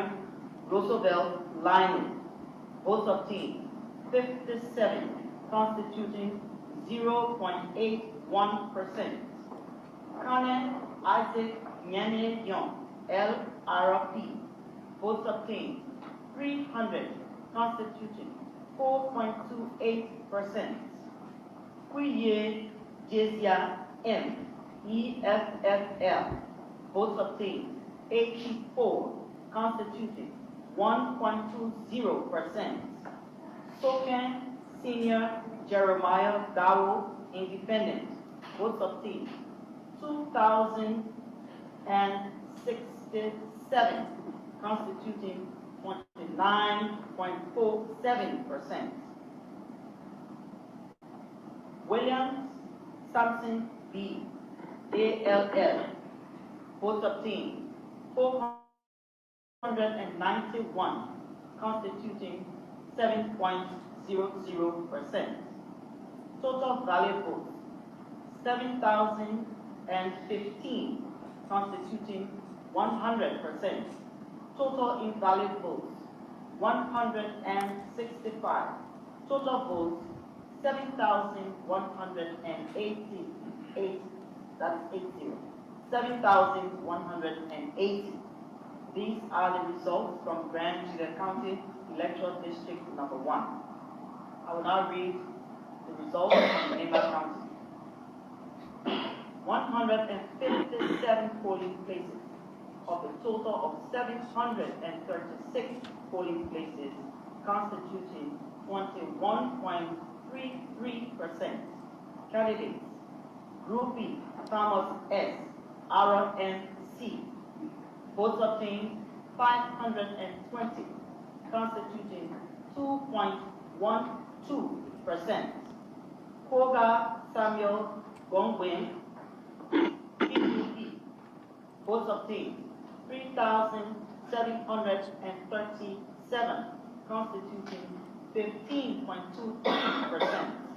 Philip Armstrong Bobek, Lino, votes obtained 317, constituting 1.29%. And Taye Twaye Jr. Nya D, UP, votes obtained 19,966, constituting 81.36%. Total valid votes 24,540, constituting 100%. Total invalid votes 501. Total votes 25,041. These were the results from the Nimba County Senatorial by-election just conducted. So that was the chairman of the National Elections Commission, David Eto Brown Lasana, with the provisional results from the representative and senatorial by-elections in Nimba and Grand Judah County. Our guest is in. So sorry we can't get to you, but you will have your say. Time is of the essence. He's very busy. He got a couple of things to do. Lawyers are very busy people. He is the man who is representing the legal interest of the one of the two parties in conflict over the President of Liberia election. He's Alfonso, lawyer Alfonso Wewer, our guest. Thank you so much. Can appreciate you the more for coming in at a very short notice, counsel. Thank you so much. Though it was difficult getting you, I can understand you lawyers are very busy people. So once you say yes, even though we don't take that 100% because something can pop up again, lawyers are very the yeah and there. So thank you so very kindly that you can accept the invite at a very short notice, given the nature of where we find ourselves with this whole PUL something. So, yeah. Thank you very much, Andrew. Thank you, and thanks to the radio, Radio Liberia or Moravia? Voice of Liberia. Voice of Liberia. Speak to the mic. Voice of Liberia 104.1 FM. Okay. So, before we get started, we get into the course of your present year. We've got this ruling, and I'm asking you in your capacity as a lawyer. We got this ruling that came from the Supreme Court giving a legal and political bloody notes against the government of President Joseph Hima Boakai in those 10 positions, except for one EPA. What is your understanding of that, your reading into it? Then we get into the course for which you are here, sir. Well, I think the court have decided on the matter, and the ruling of the court is final. Supreme Court, there's no appeal we can take to the ruling of the Supreme Court. And that, in my view, I think the court was advising government to do, to proceed legally, all right? And these commissioners or these individuals that are managing these commissions, they were placed there legally, and they went through the normal requirement before they assume their responsibility. So to remove that, the court is only telling government to remove these commissioners. They should be removed for costs. So you may tempt it to be a political bloody nose, but I think it's just advice to the government that, look, what you did not proceed according to law. If you want to remove any of these people, there must be a cost. So I think not everything that is lost. I think that the government still has a chance to proceed in manner and form that should conform to law. When you say the government still have a chance to proceed, what are you referencing? Okay, what is the interest of government when it comes to this individual being removed? Do they have some ethical problems? And to remove them, the government took a hammer blow. So, let's take for example, if any of them they are suspicious of any misconduct, I strongly believe that if that is a suspicion from the end of government, the government can stay. The government is stay with the opportunity of according these commissioners or these individuals that the government appointed people to occupy their places to be able to go through the legal process. And the Supreme Court, we have to understand that the court is the last place of hope for men on earth. So if the court advise and you say you can't go by the rule of law, who you intend to work with? So the Supreme Court ruling, I think, is in the right direction. It is intended to maintain peace and security. It's intended to enhance economic development. It's intended to boost our democratic credentials. We have to understand that. Do you think the president was expressly advised or ill-advised to move with removing those people who had occupied those tenure positions? on the law? Well, those that advise the president, they know from whence they advise the president. But I think the advice was not appropriate to have proceeded the way they did. If you were one of the advisors, or if you were the legal advisor to the president, what would you have said to him? How would you have advised him? First of all, how these people got there? They got there through a process. And to remove that is also a process.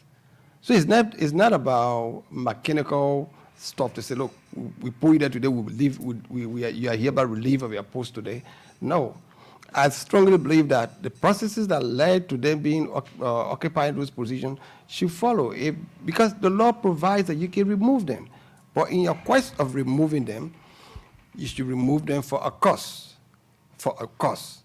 You can't just remove anybody without cause. It will be you. If the management of Voice of Liberia want to relieve you of your post, okay, you can't just wake up one day and say, okay, you are not allowed to enter this premises now. No. You should be given notice. You should be given notice so that you can adequately prepare yourself to take a high seat. In the West, they will tell you, say, by April 30th, your contract will end. Without notice, you can adequately prepare yourself. But to just jump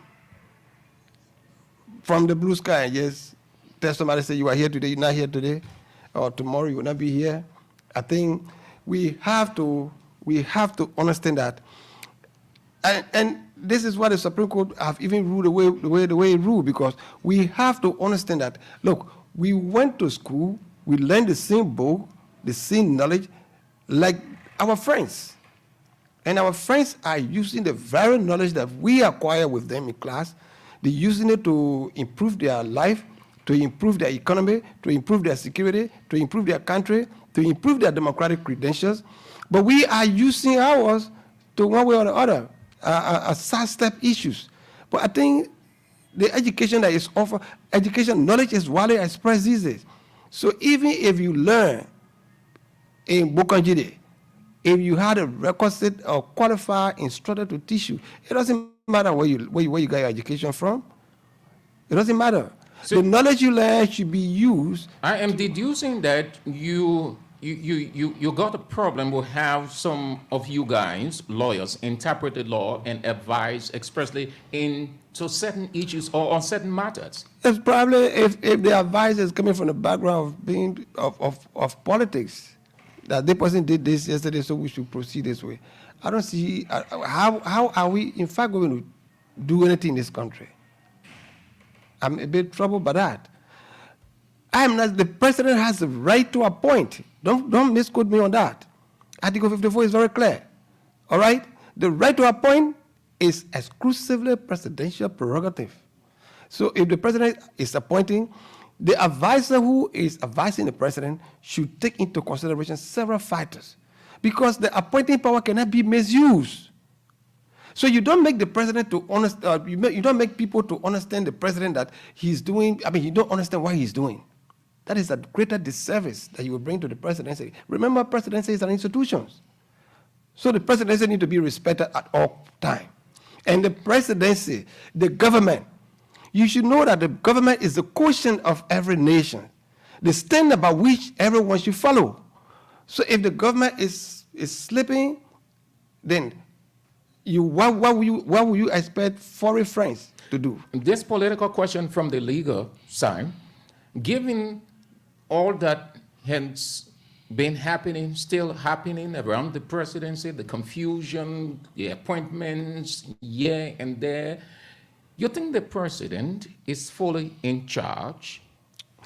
The president is in charge. You have to understand that the presidency is an institution. It's not an individual. Andrew, presidency is not an individual thing. It's an institution. So the president doesn't just act on his own. You have to understand. The president is not a scientist, for example. He's not a medical doctor.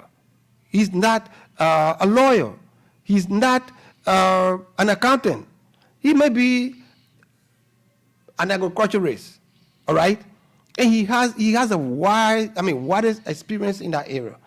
You as an individual, you sit on the radio every day, you are versed in communication. You know how to pattern your communication to fit your audience, all right? But if you are taking from here and taking to the theater to carry on operational procedure, you're going to be in the first place in the wrong place. You don't know the tools to use. So you have to understand that presidency is an institution where the various group of people wealth of knowledge that should come together to provide direction for the country.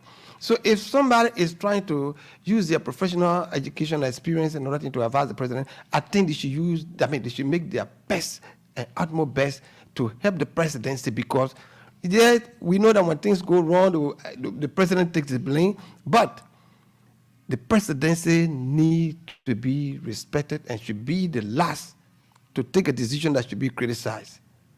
Thank you for sharing your position on what came out today from the Supreme Court. So let's move now to the institution or party you represent in the Liberia election melee. We've understood that one of the parties resigned, and that there is this call now for the withdrawal of the case, pursue a reconciliatory path so that the President of Liberia regain itself. So who's making the call? Where are you? Who is making this call? Where are you as the legal team that represents Team Julius Canada? So I first want to establish which of the group that is making this call. If you're saying that there is a call for... Are you not aware of the resignation of Daniel Yankona? Daniel Yankona, as far as I'm concerned, Daniel Yankona is still before the court. Yes, legally. That is why I'm asking for your legal position. You represent Julius Canada. Yes, so what is your legal position? The legal position is that all parties are still before the court. It's not for a party to say today they are before the court, tomorrow they are not before the court. It's not the right of any party. Once the court have taken jurisdiction over an issue and over you, you cannot deny that jurisdiction. You say even the parties cannot concur, cannot, come together to use the court out of its jurisdiction. No, not because today you are happy. You say, okay, today I'm not before the court. No, you were placed before the court through a process, and there are processes and procedure laid down. If you no longer want to be before the court, to follow. And if those processes and procedures are not followed, you can't just come and say, oh, yesterday I was before the court, today I'm not before the court. No. The court have that exclusive and expressive jurisdiction over you because you did not go there on your own. Daniel Yankona, quote unquote, is a de facto president of the President of Liberia, giving his title from participating into an election and was being considered as the winner of the election, but has not been inducted in office. And as we speak, a party from the angle of Julius Canada felt disenchanted following numerous crimes raised against the election commission and was not adhered to by the commission. And Daniel has resigned, and we're discussing the President of Liberia as an institution. Daniel, being an individual, has resigned. So we want to know the clear status of the case. Is it between Daniel Yankona or the President of Liberia and Team Julius Canada, or the election commission of the PUL and Team Canada? First of all, Daniel's resignation you're talking about, Daniel did not resign based on his own volition, because he lacks or he don't want conflict in the union. He has torn the union apart. He has destroyed the fabric of the union. How? I'm coming. He should be man enough to take responsibility of his action. But what do I say this? Mm-hmm. You were engaging in the process that were totally unconstitutional. You were engaging in the process or processes that will never follow the regular procedure as required by your own constitution. And you were advised this will lead to serious problem. Even at conference level, we make our position clear that if this method you are adapting is follow. You want to probably hold the union in hostage so that the union will not move anywhere, or activity of the union will be a standstill. So do the right thing. But because it has been a kind of a culture that during election you go bring all kind of people, you flood the voter list, and you have them. I mean, you push them in the line and have them voted for somebody, So you're not going to have that. You're not going to have that all the time. You will have somebody to challenge or or try to checkmate that process. Because if other people who participated before, they never had the energy to take the race and reach to the core, to the end of the line, you will have one day. You're going to have somebody that will say, "Look, this we have to reach the end of the line." So this is what happened in these elections, because the president, the past administration, like Charles Coffey then put in place, it was just preposterous, to say the least. It was very preposterous, because where will you be going to election? You have court reporter voting. Where will you be going to election? You have associate members voting. The election, the constitution of the PUL is very clear. Who is a member? Who is the eligible voting members? You know that. Even people who never acquire a degree in communication, all right? They have years of practice, certain amount of years of practice to be qualified as eligible voters. My friend Andrew is here. Andrew is aware of that, all right? So the union is an organization, is a civil society organization that tend to define or try to direct society. But if you are not qualified, they say watchdog. If you are not qualified to watch your own self, what are you watching? So you guys going to remain in court? You're comfortable being in court? No hands on your part to reach or withdraw the case? There is no case that will go to court that will not end. I'm very much I have a very expressive confidence in that, because even when we went to as the lead counsel, I want to inject the counsel. As the lead counsel, are you saying? Let me my thought on this. When we went to the Supreme Court during our prohibition against the entire process, and Justice Kabar, His Honor, advised that, look, this process, we have to be careful, because cases ride on the back of the horse to come to court, but it will ride on the back of the snail to go out. So this matter you're looking at, it may just take a year or two, all right? So the best thing is let the senior media practitioners step in and bring the parties together to be able to find solution. But again, where people hair were stuck to go, there's no other way you could just turn their head, because they were fixed on their position. Probably they were situated at the point of getting money or any amount at any time. So they were convicted that whatever they do, they were going to walk away with it. And how did that sound to you, that piece of advice that came from the judge? It was very much salient. That was one of the best pieces of advice that even as a lawyer, I would hack on. And I did everything in my power to be able to reach out to the party. For example, we had to get in contact with people like Professor Wade Kubaule. We talk with Kenewa Bitz. We talk with many of the old hands in the business. Andrew, you have to understand, any professional you find yourself in, you should be close to the old hands in the business.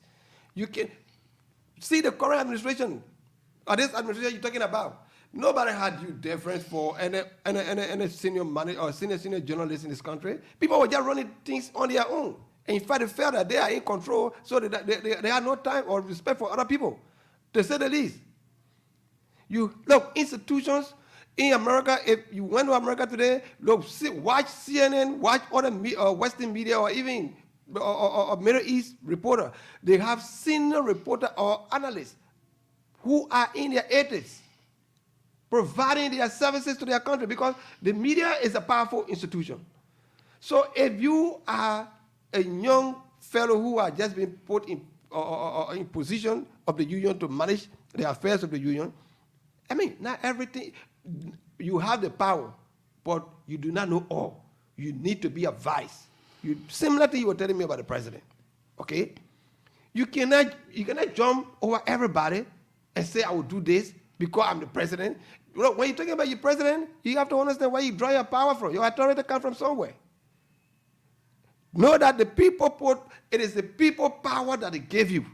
So you, as the lead lawyer of King Julius Kanamba, have resolved to pursue it to its logical conclusion, as you people would say in law.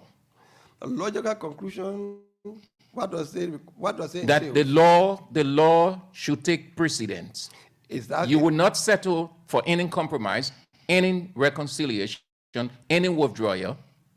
Does that serve the need for the media to prosper, to progress, to have peace and harmony among themselves? Does that achieve that? Or does taking the case out of the court to say we're going Talk to the mic, sir. Taking the case out of the court and having it settled out of court, can that promote peace and unity in the media? Look, I am not against. So what would it mean? What would it mean in essence if withdrawal was done, counsel? I am not here to undermine any process or processes that tend to promote peace and unity in the media. You have to understand that. Now, you talk about Nyakuna resign. Is that a resignation? You are before court. You are dueless before a court of competent jurisdiction. Then you go call press conference in somewhere, Bokonima. Then you say I'm no longer in the case. That's a disrespect to the court. You want that? Look, your lawyers should advise you appropriately. You can be before court and you go have a press conference. You say I'm no longer before court or I'm no longer interested in the matter. It doesn't come like that. It doesn't work so.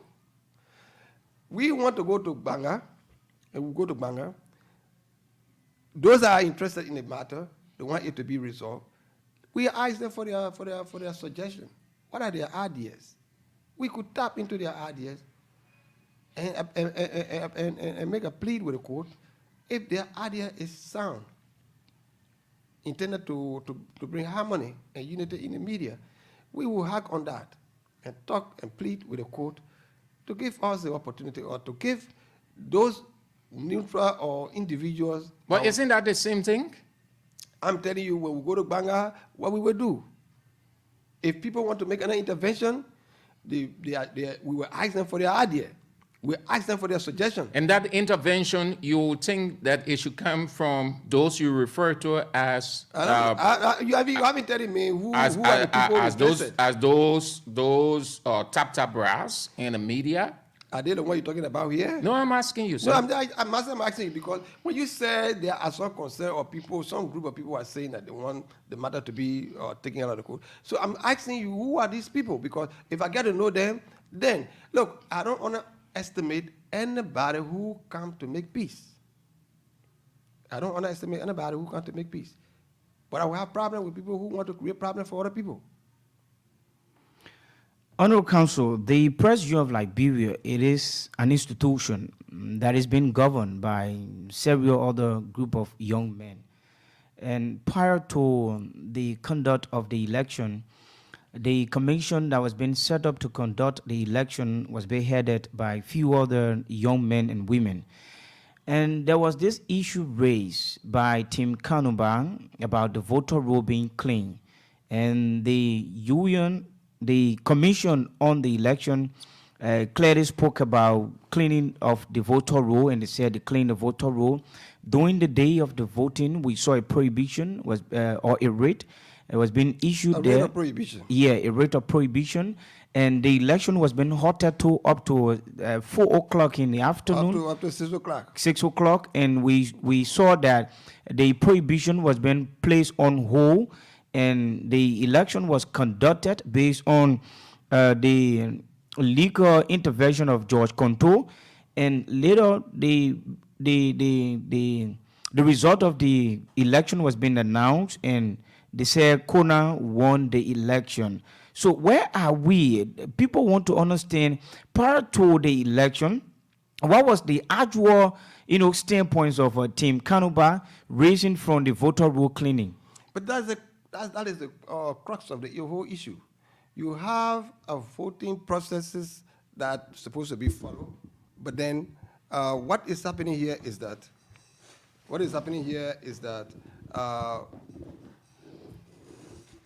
the Yeah, go voter ahead. roll is not clean.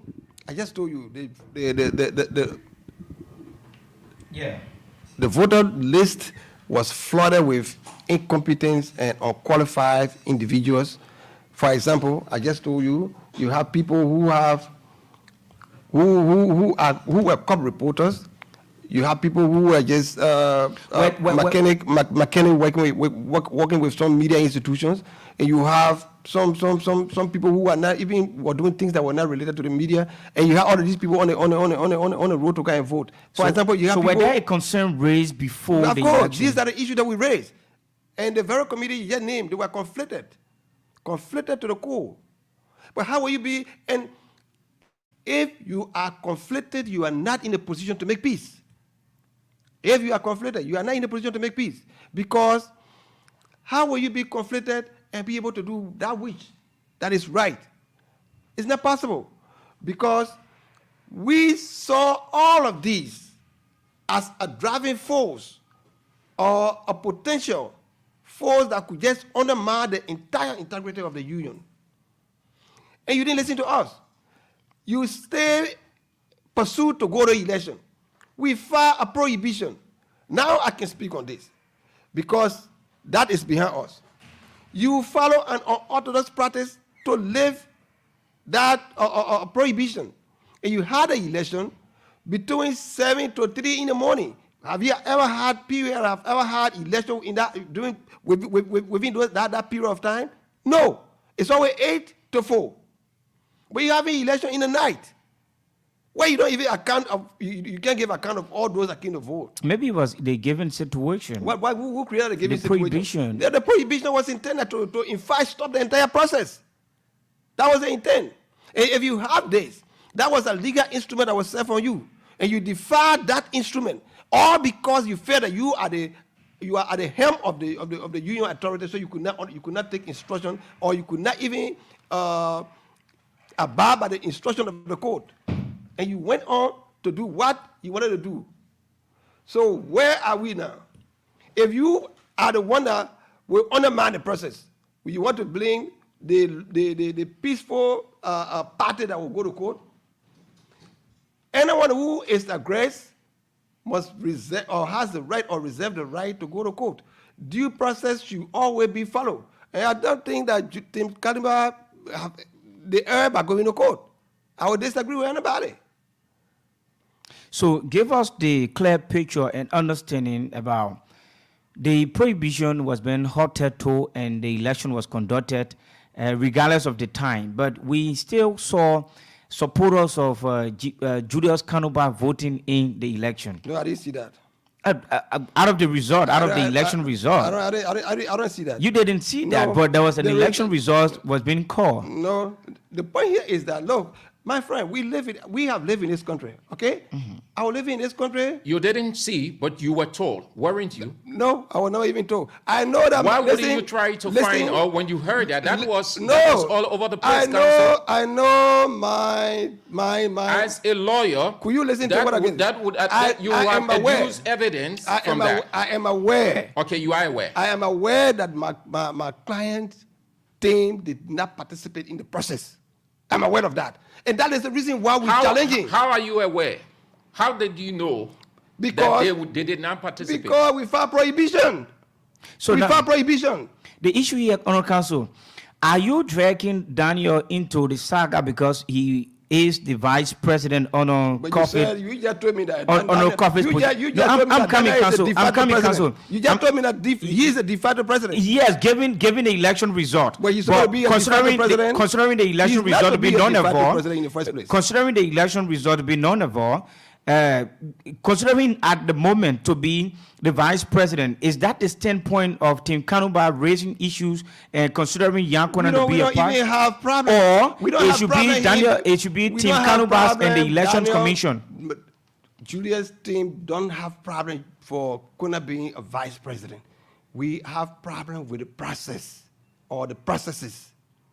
We have problem with the processes. But that is why the commission was set up to study the affairs of the election. And that very committee so became conflicted. So the problem or the issue That has very to committee be became between Tim conflicted. Kanubas and that of the election commission instead of Daniel Yankuna. Okay, so you bring me to an issue where when a lawyer will not distinguish his own resources from the client resources, you become conflicted. Okay. Ethically, you become you are unethical. Now you have this committee. So give her the distinction. The distinction, that's what I'm coming to. The distinction is you have the committee who's supposed to be above reproach, but they consider themselves to be a party to the party that is complaining. They felt that the complaint was directly going to them, so they took position. And that position was, you are referring to us, so it is us against them.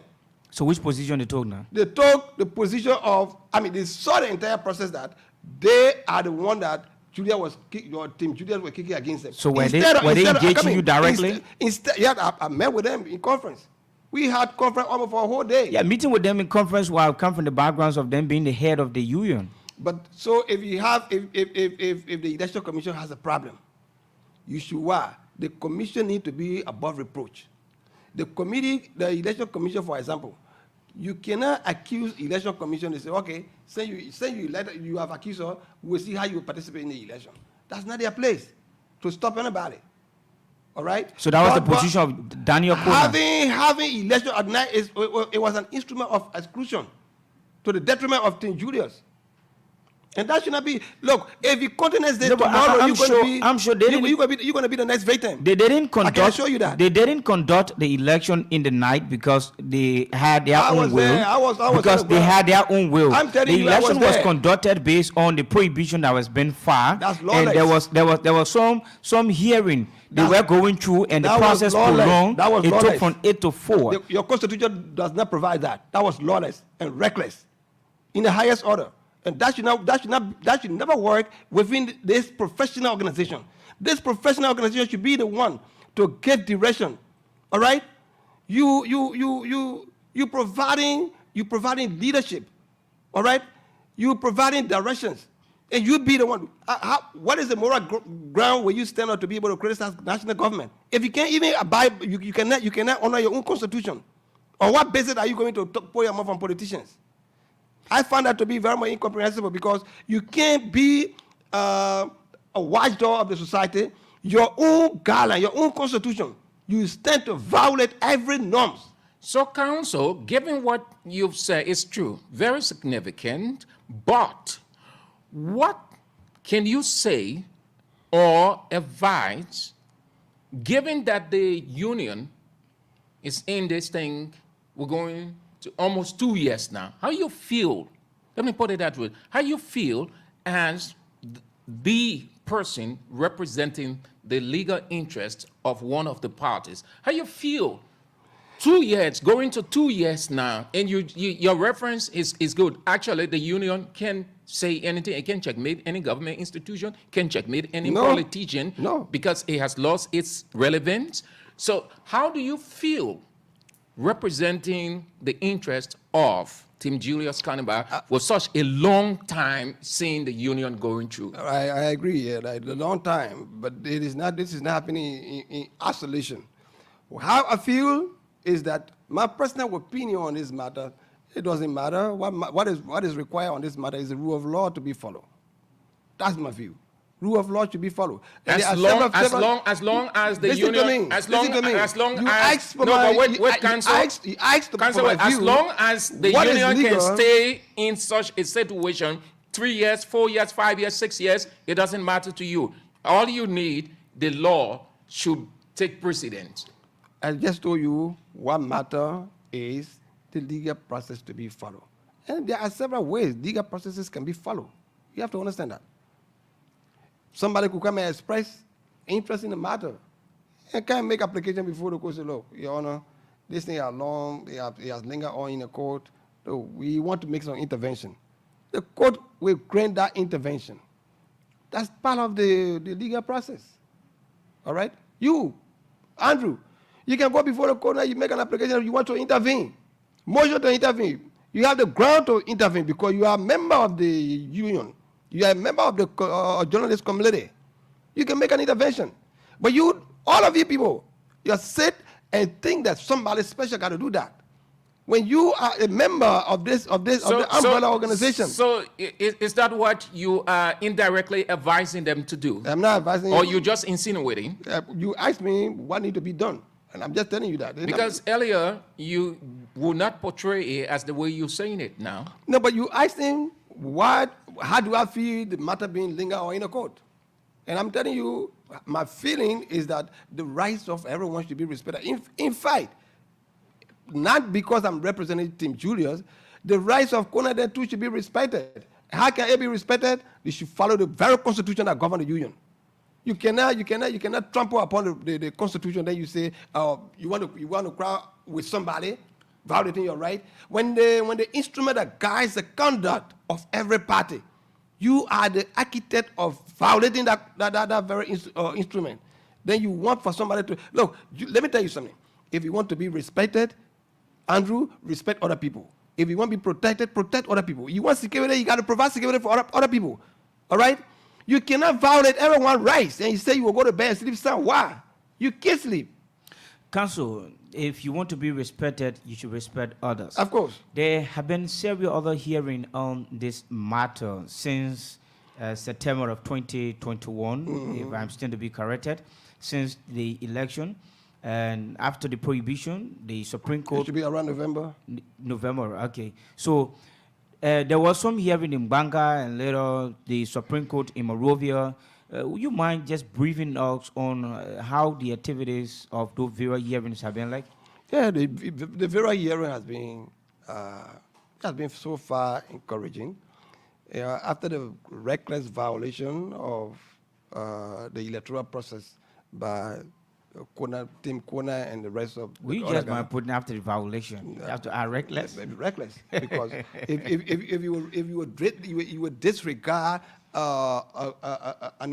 you would disregard constitutional provision without the slightest remorse of conscience. You're reckless.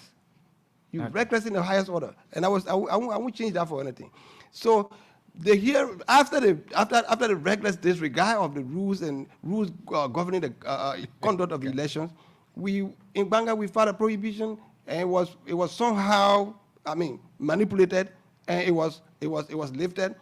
In protest to that, manipulated in what sense? By which party? From what angle? The same committee and Team Yankuna, all those guys that were running, they all proceeded by the wrong rules. And I'm telling you that I'm not. So you saying the manipulated? That means the judge might have. I didn't tell you the judge. I'm telling you they did not proceed according to law. And that's what got us to. You asked me to give you a summary. No, but Dry is right. To manipulate, using the word manipulation, yes, it means to use other people to accomplish your aim to bully. Of course. And they did that. Yes, so he's right. Dry is right. I didn't say the judge. So it can happen in the absence of the judge. No. It can happen. It can happen. How? Not everything got to be with the consent of the judge. You have to understand that. When the case is in court, my friend, you don't know what all happened in court. And I'm this is what we want to know. So you want to know. Yeah. Why you have to know is what I'm going to tell you. And what you have to know is that when the matter, when Tinkona and others recklessly misbehave, we filed a prohibition with the Chamber Justice. We were invited. And we came there. The Chamber Justice said, well, in much as the prohibition is necessary or is a provision provided for any aggrieved party to pursue, but there is nothing to be prohibited because election has been conducted. So we should return to status quo ante to proceed with the petition that was filed before the court. So on our way back to the court, the person said, "Oh, since we finish winning the election, we'll go ahead with induction." So they disregarded even the Supreme Court mandate to go for the reading of the Supreme Court mandate. They disregarded everything. None of them went to Banga. So we went for the reading of the Supreme Court mandate, and we filed an application before the court that these guys, because they are buried in their induction ceremony, they have recklessly disregarded honoring of reading of the Supreme Court or the Chamber Justice mandate. So we asked the court to place a hold on the induction program, because by doing so, we are fighting for a specific objective. That is, we don't want the election to entirely hold and that we started going to court. The election, the way it was conducted, it was highly questionable. And then the process of even inducting the leadership, the so-called leadership, was out of order. So we couldn't be there after you had that kind of an election, then you go and you have that kind of your induction ceremony.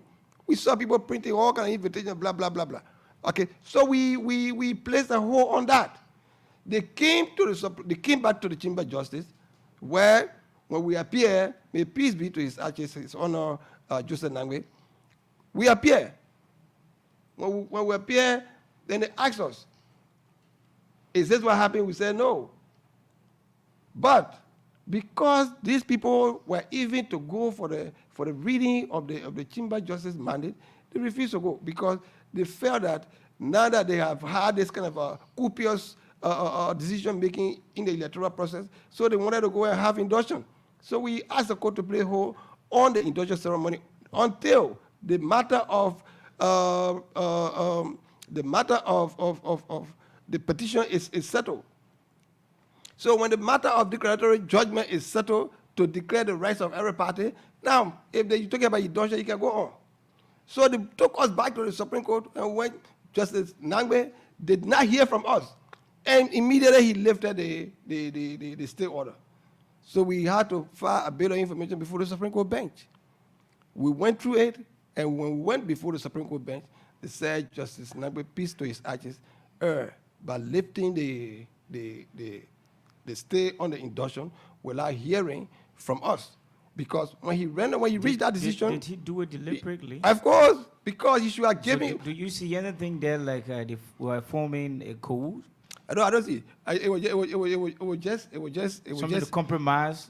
Did you see? I don't want to go like that. This is there was some legal missteps that took place. Mm-hmm. Because if a bill of information or prohibition is filed, and you, the presiding judge in chamber, and you want to pass on that issue, you should order the other party to file their returns. So, without giving us the opportunity to file our return to be heard, he lifted the order, the state order. So we had to file a bill of information before the Supreme Court. We said, look, these people filed a bill of information before His Honor Justice Nangwe. He did not allow us to file a return to respond to whatever bill of information that was before him. So before we could go to the full bench, we asked him to rescind his decision because it was not in line with law. And when we filed our motion to rescind judgment, he kept our motion until the time came, his time was over, he left chamber. So the next justice that came, he said, look, but if this man were here, he couldn't rescind his judgment. I am equally so having similar concurrent jurisdiction with him. I cannot rescind his judgment. So the best place we could find solution was to go before the full bench. And that's why I got out to file better information before the full bench. And the full bench went in the matter and said, His Honor, the late Justice Nangbe by lifting the state order without hearing from us. So you people are currently at the full bench? No, the full bench are already set up on that, and we are buying Banga. Okay. We are buying Banga. It will be since the full bench came down without decision. So the same Banga... Since the full bench came down without decision, we be in Banga almost 3 different times. The other team are not even show up. Every time they make an assignment, they are served. They are served, but they don't honor the court precepts. Even though they will receive the assignment, but they want to show up. And that, in my legal judgment, is reckless.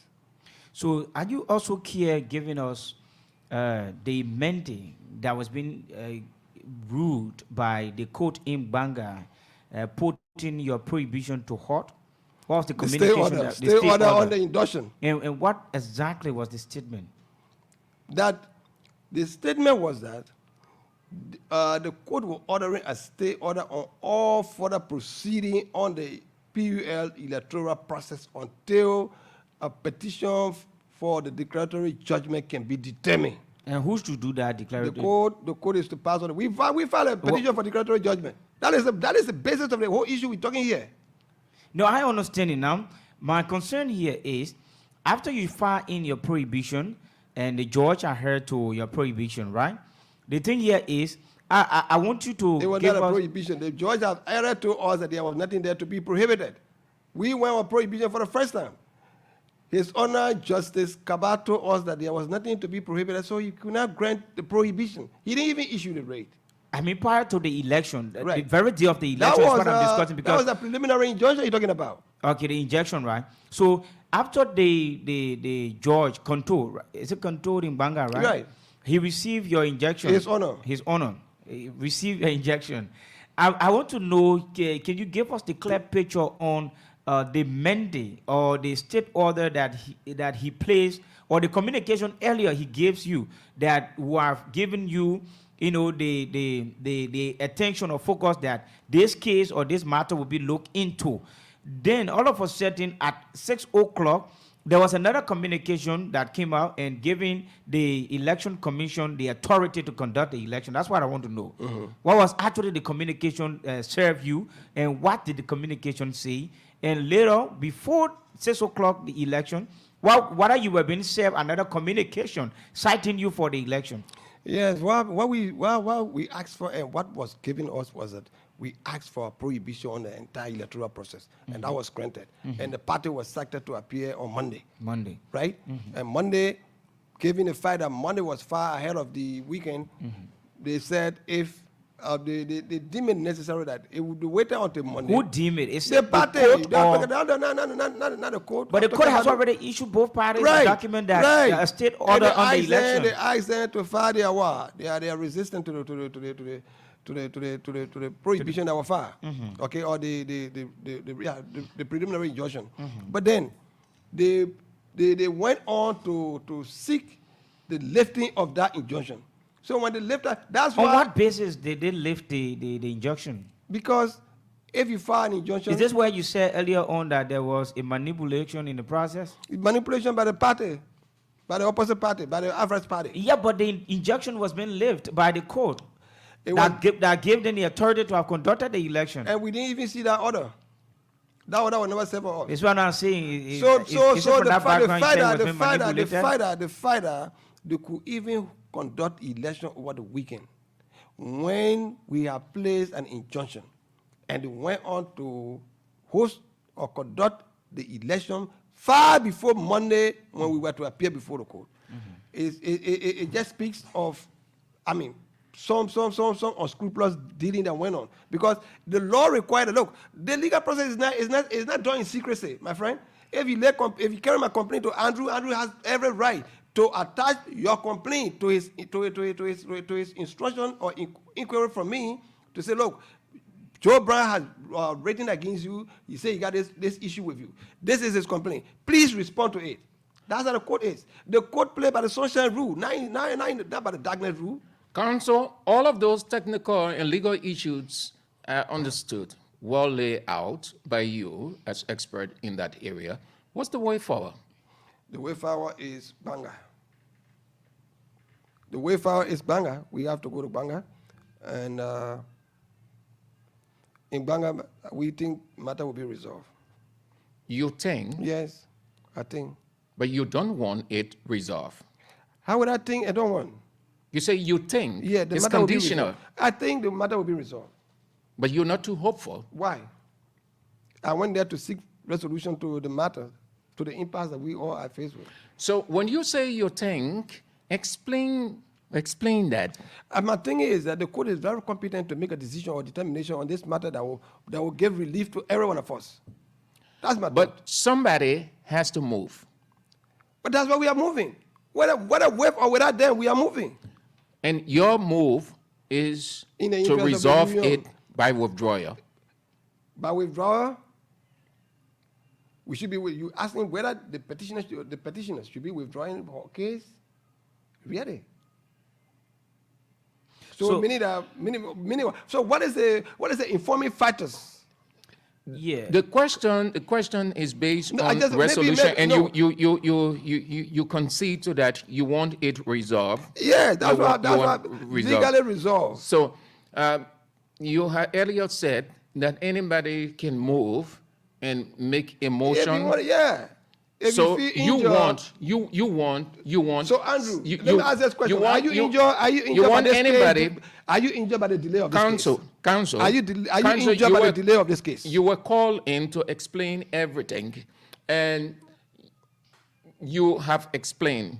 Given where the union is, what it has endured and still enduring right now, it is in credibility crisis, reputational crisis. You alluded to that they can face any politician, they can criticize any government institution. They ruin their own self-character and credibility. Yes, so you want it resolved. I want it to resolve. But somebody from the other side has to move to the court and make a motion, as you said earlier. If they don't move, we can move, and we can move to apply for the necessary. We will apply the necessary. We'll make the necessary application for the necessary resolution of this matter. So, what's the hold on to do that? Why you can move now? To grant our petition. That's all. But you can move and do it. Yep, we can. We will. When would that be? Even if they show you no sign? Right now, where we are, we have filed a summary judgment before the court, informing court that, look, the Timia Kuna, from their expression of attitude, we know that they don't have any interest. And that going into this, they're not going to succeed.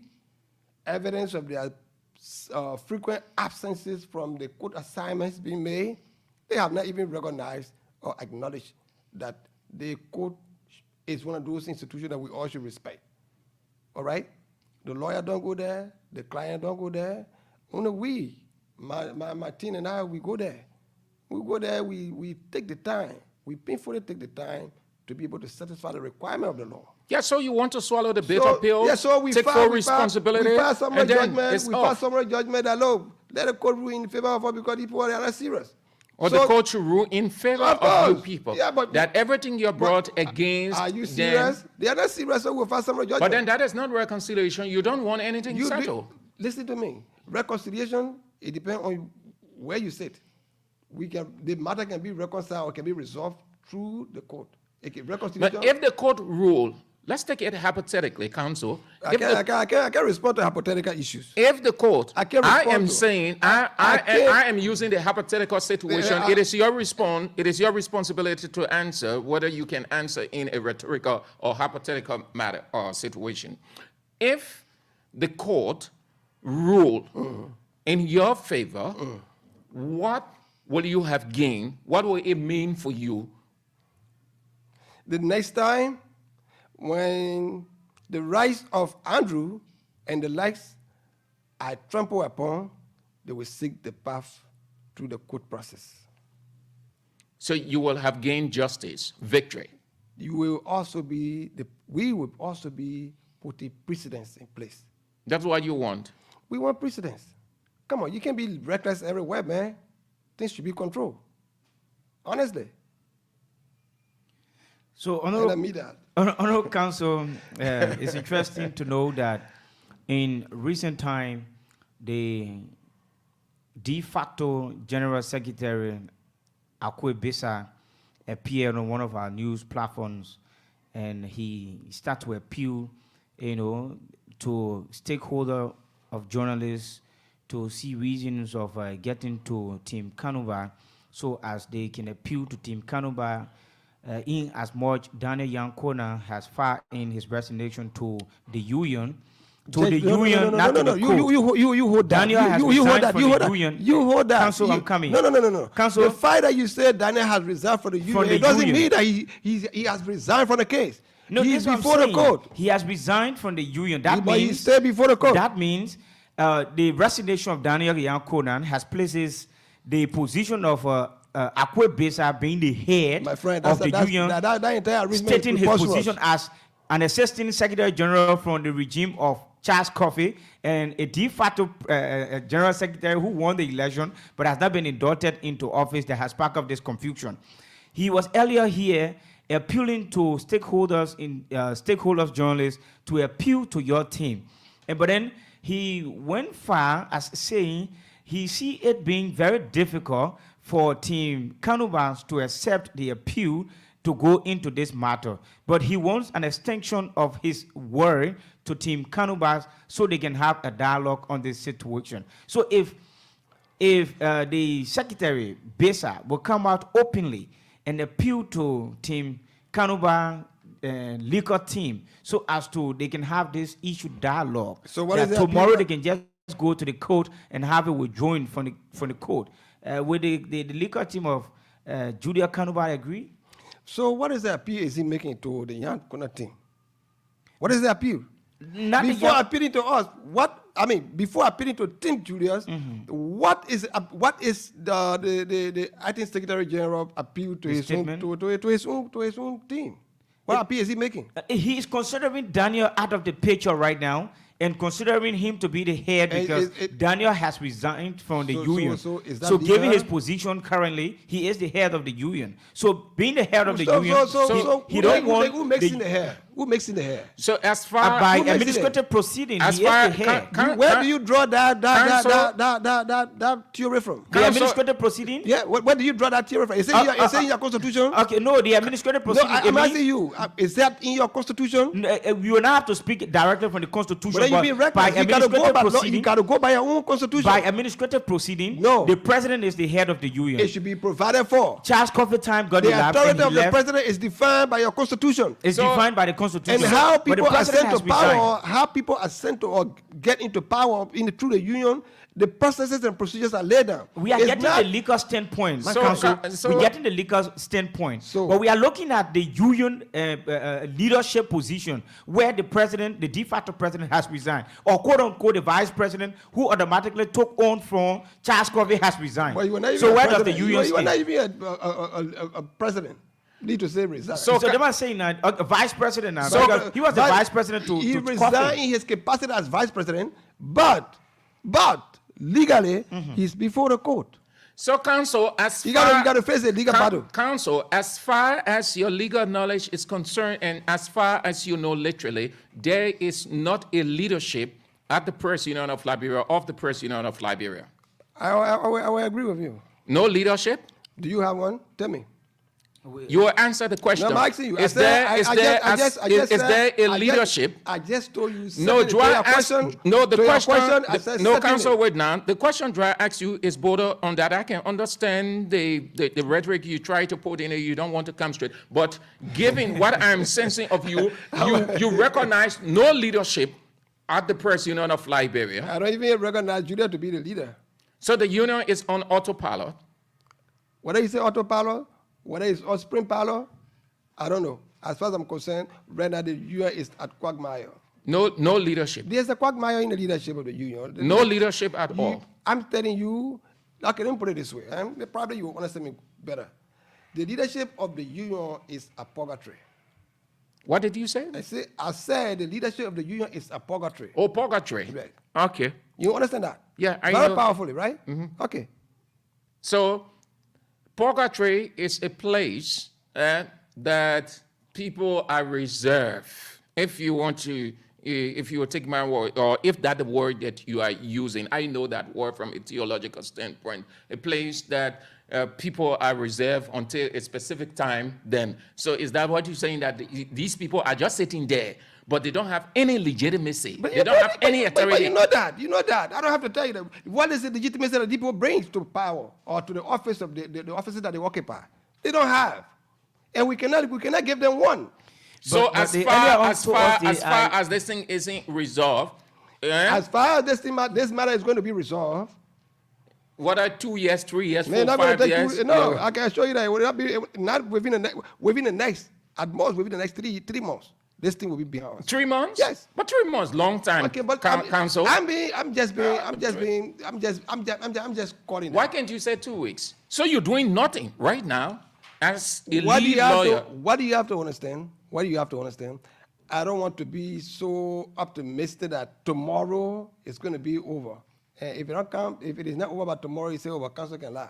I know that. I know you that for good. All right, let's go to the line. You're listening to Bits and Pieces on Voice of Liberia 104.1, Morovia, Voice of Liberia 89.7, Kakata, Magibi County, Voice of Liberia 90.7, Bon County, the online radio, www.voiceofliberiaradio.com. Our guest this afternoon, the second lap of the show, Liberian lawyer and the lead counsel for Team Julius Conamba, one of the conflicting parties in the Press Union of Liberia electoral confusion or misunderstanding, Alfonso Wawa. You want to ask him some questions, what you got on your mind, 0770 907 907 0770 907 907. Send your text message on 0776 36 40 45. Hello? Good evening. Yes, sir. I'm taking your show. I'm Pastor calling from this 17. Let's hear you, sir. Firstly, I want to commend the young man in studio. You know, what we learned to escape is the legal aspects of life. And people sat there and put documentations together. They were also guided by the law. Why can't you go by the law? So I think it should behoove anybody when it comes to legal matter. You have to wait for that period. Okay, sir. As compared to, doing imagination, the legal aspect helps. Thank you. Hello? Hello?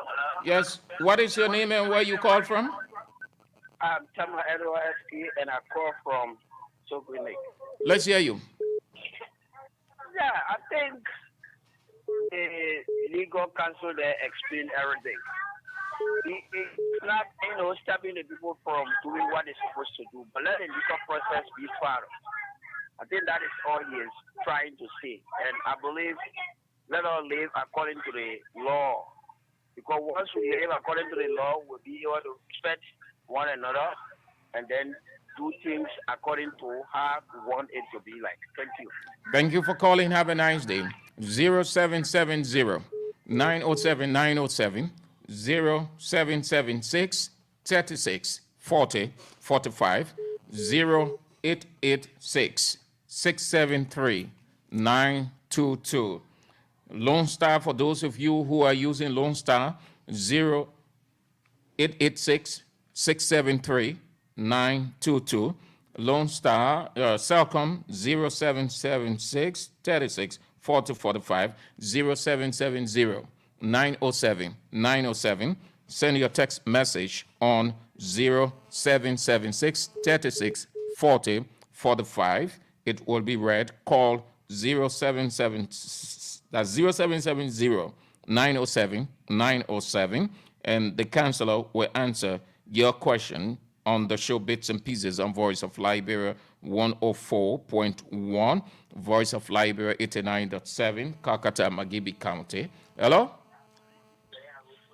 You are on the air, sir. Yeah, good evening. Yes, sir. Good evening. This is Jackson Swain calling from Cornwall, New Jersey. Let's hear you, Mr. Swain. Yeah, I want to appreciate the legal counsel in studio with you. Now we want to know now the generally that Chamberlain politicians don't want to obey their own laws and order. They want to paraphrase everything to make their side look fine when they know that they are not even obeying their own constitution and law and order. Thank you, Mr. Counsel. Keep it on and stand by your word. Thank you very much. Thank you for calling. Have a nice day. 0770 907 907 0886 673 922 0776 36 40 45. Send your text message on 0776 36 40 45. Do it as quickly as you can. Don't be like the other time when we're off the show. That's when you start sending text messages. Hello? Hello? Yes, your name and where you called from? Okay, this is John McLean. Let's hear you, Mr. McLean. Thanks so much for explaining everything to all that we should learn to follow rules of law country. Thank you. Thank you, McLean. Hello? Hello? Yes? Hello? Yeah, your name and where you call from. You are on the air. My name is Archie, calling from Provi. Let's hear you, Archie. Archie, you went off 0770 907 907 0776 36 40 45 0886 673 922. We take few calls if they are any, and then we move to the council to respond and close up. 0770 907 907. Hello? Hello. Yes. What is your name and where you call from? What do you want to say? My name is John. Let's hear you, John. What have you to say? Yeah, I want to ask one question. Yeah, ask your question. The lawyer listening. What's the question, John? Hello? Hello? He's talking very low. Hello? You are on the air, Chief. Hello? Hello, Chief. Yeah. Young man. Oh, what I mean is, I mean, you call to play phone and you know where to play phone? Hello? Hello. Yeah. This was the Liberia? Yeah, this is Voice of Liberia 104.1. Yes, how you doing? Council, I think we are talking to you.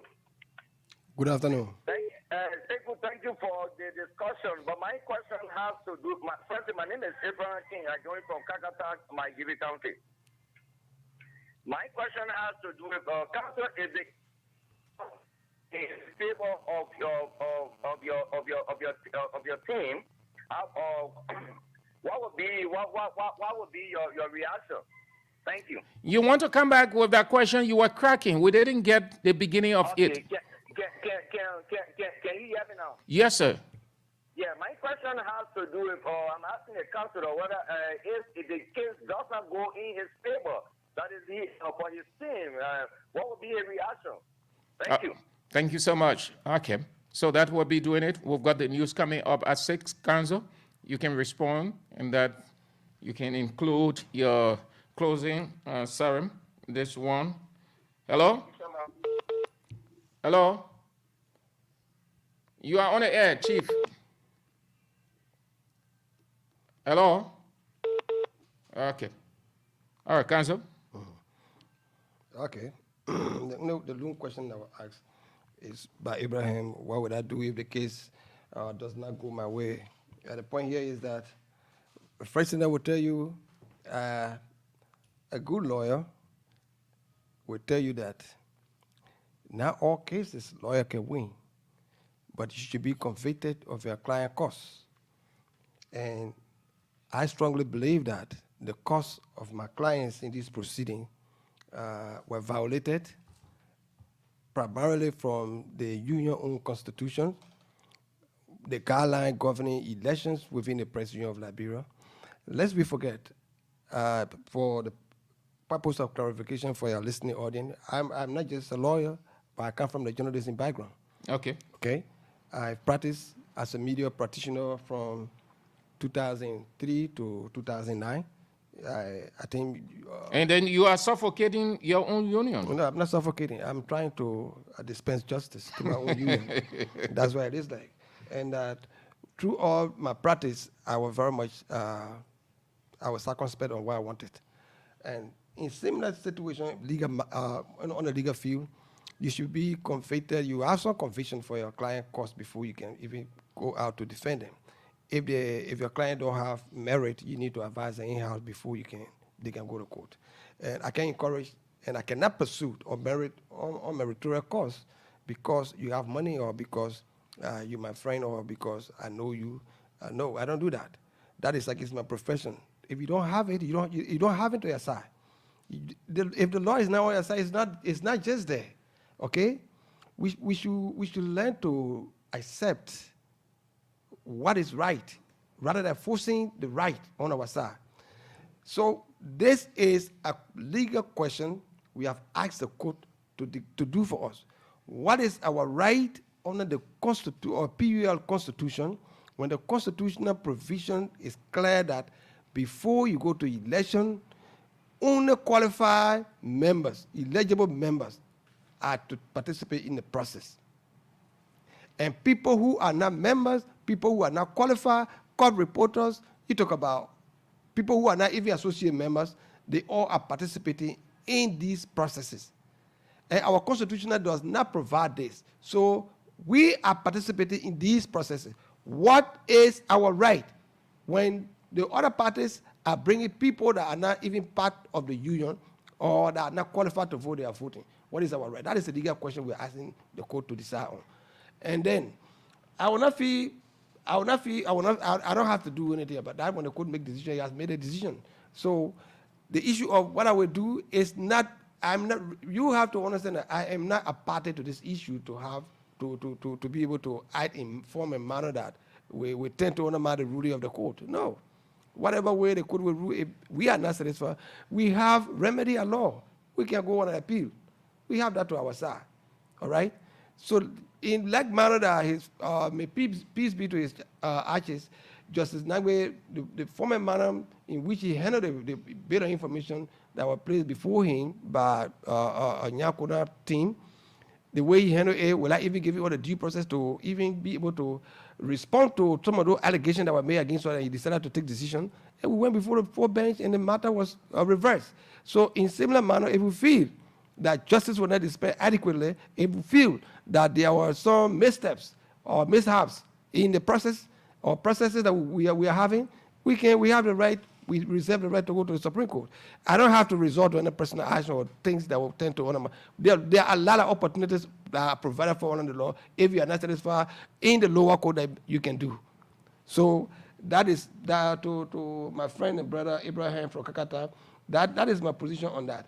For the rest of the caller, I just want to say thanks to all of you because, I mean, it is good that at some point in time we come on the radio and provide some of this clarification because without this, I think legal education, especially on issue of some of these activities, need to be clarified.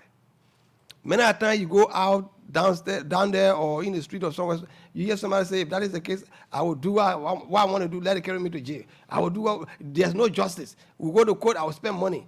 But that's the wrong theory. That would be the wrong thing that you would do. Because what you see outside, if you enter the courtroom, is a total different ballgame. So we have to the only way our country can be able to migrate from one level to other is that we should be able to inform our citizens what is right and what is wrong. But there are some people where they sit, or if they are sitting at the confluence of being able to inform people on their rights, but they will not want to do that. And if the population is educated, just as the government is not pursuing the legal path, the constitutional path. So that was resolved today. And I want to say how. So it's institutional problem? When you say the government, it may be institutional problem, it may be individual problem as well. I should admit. In few seconds, before you go, how the government is proceeding in your opinion? In what way? Or on what matters? On what matters? Generally. Generally, I don't have, the government was put in place in the first place to provide leadership for this country. All right? And they are on our obligation to do that. In whatever way they will do, they will choose to exercise that right. That option is left with them. If they proceed wrongly, the court is there. Anyone that will feel injured as a result of government action, you should go to court. So I'm not here to pass on judgment on government, to pass judgment on government that, oh, they are proceeding wrongly or not. No. As a matter of fact, the courts are open. If you feel injured, you go to court. Like what the other guys did. The decision of the court, they felt it was not fair on their part or they were injured, so they went to court. So far, and the thing is that you should trust the system.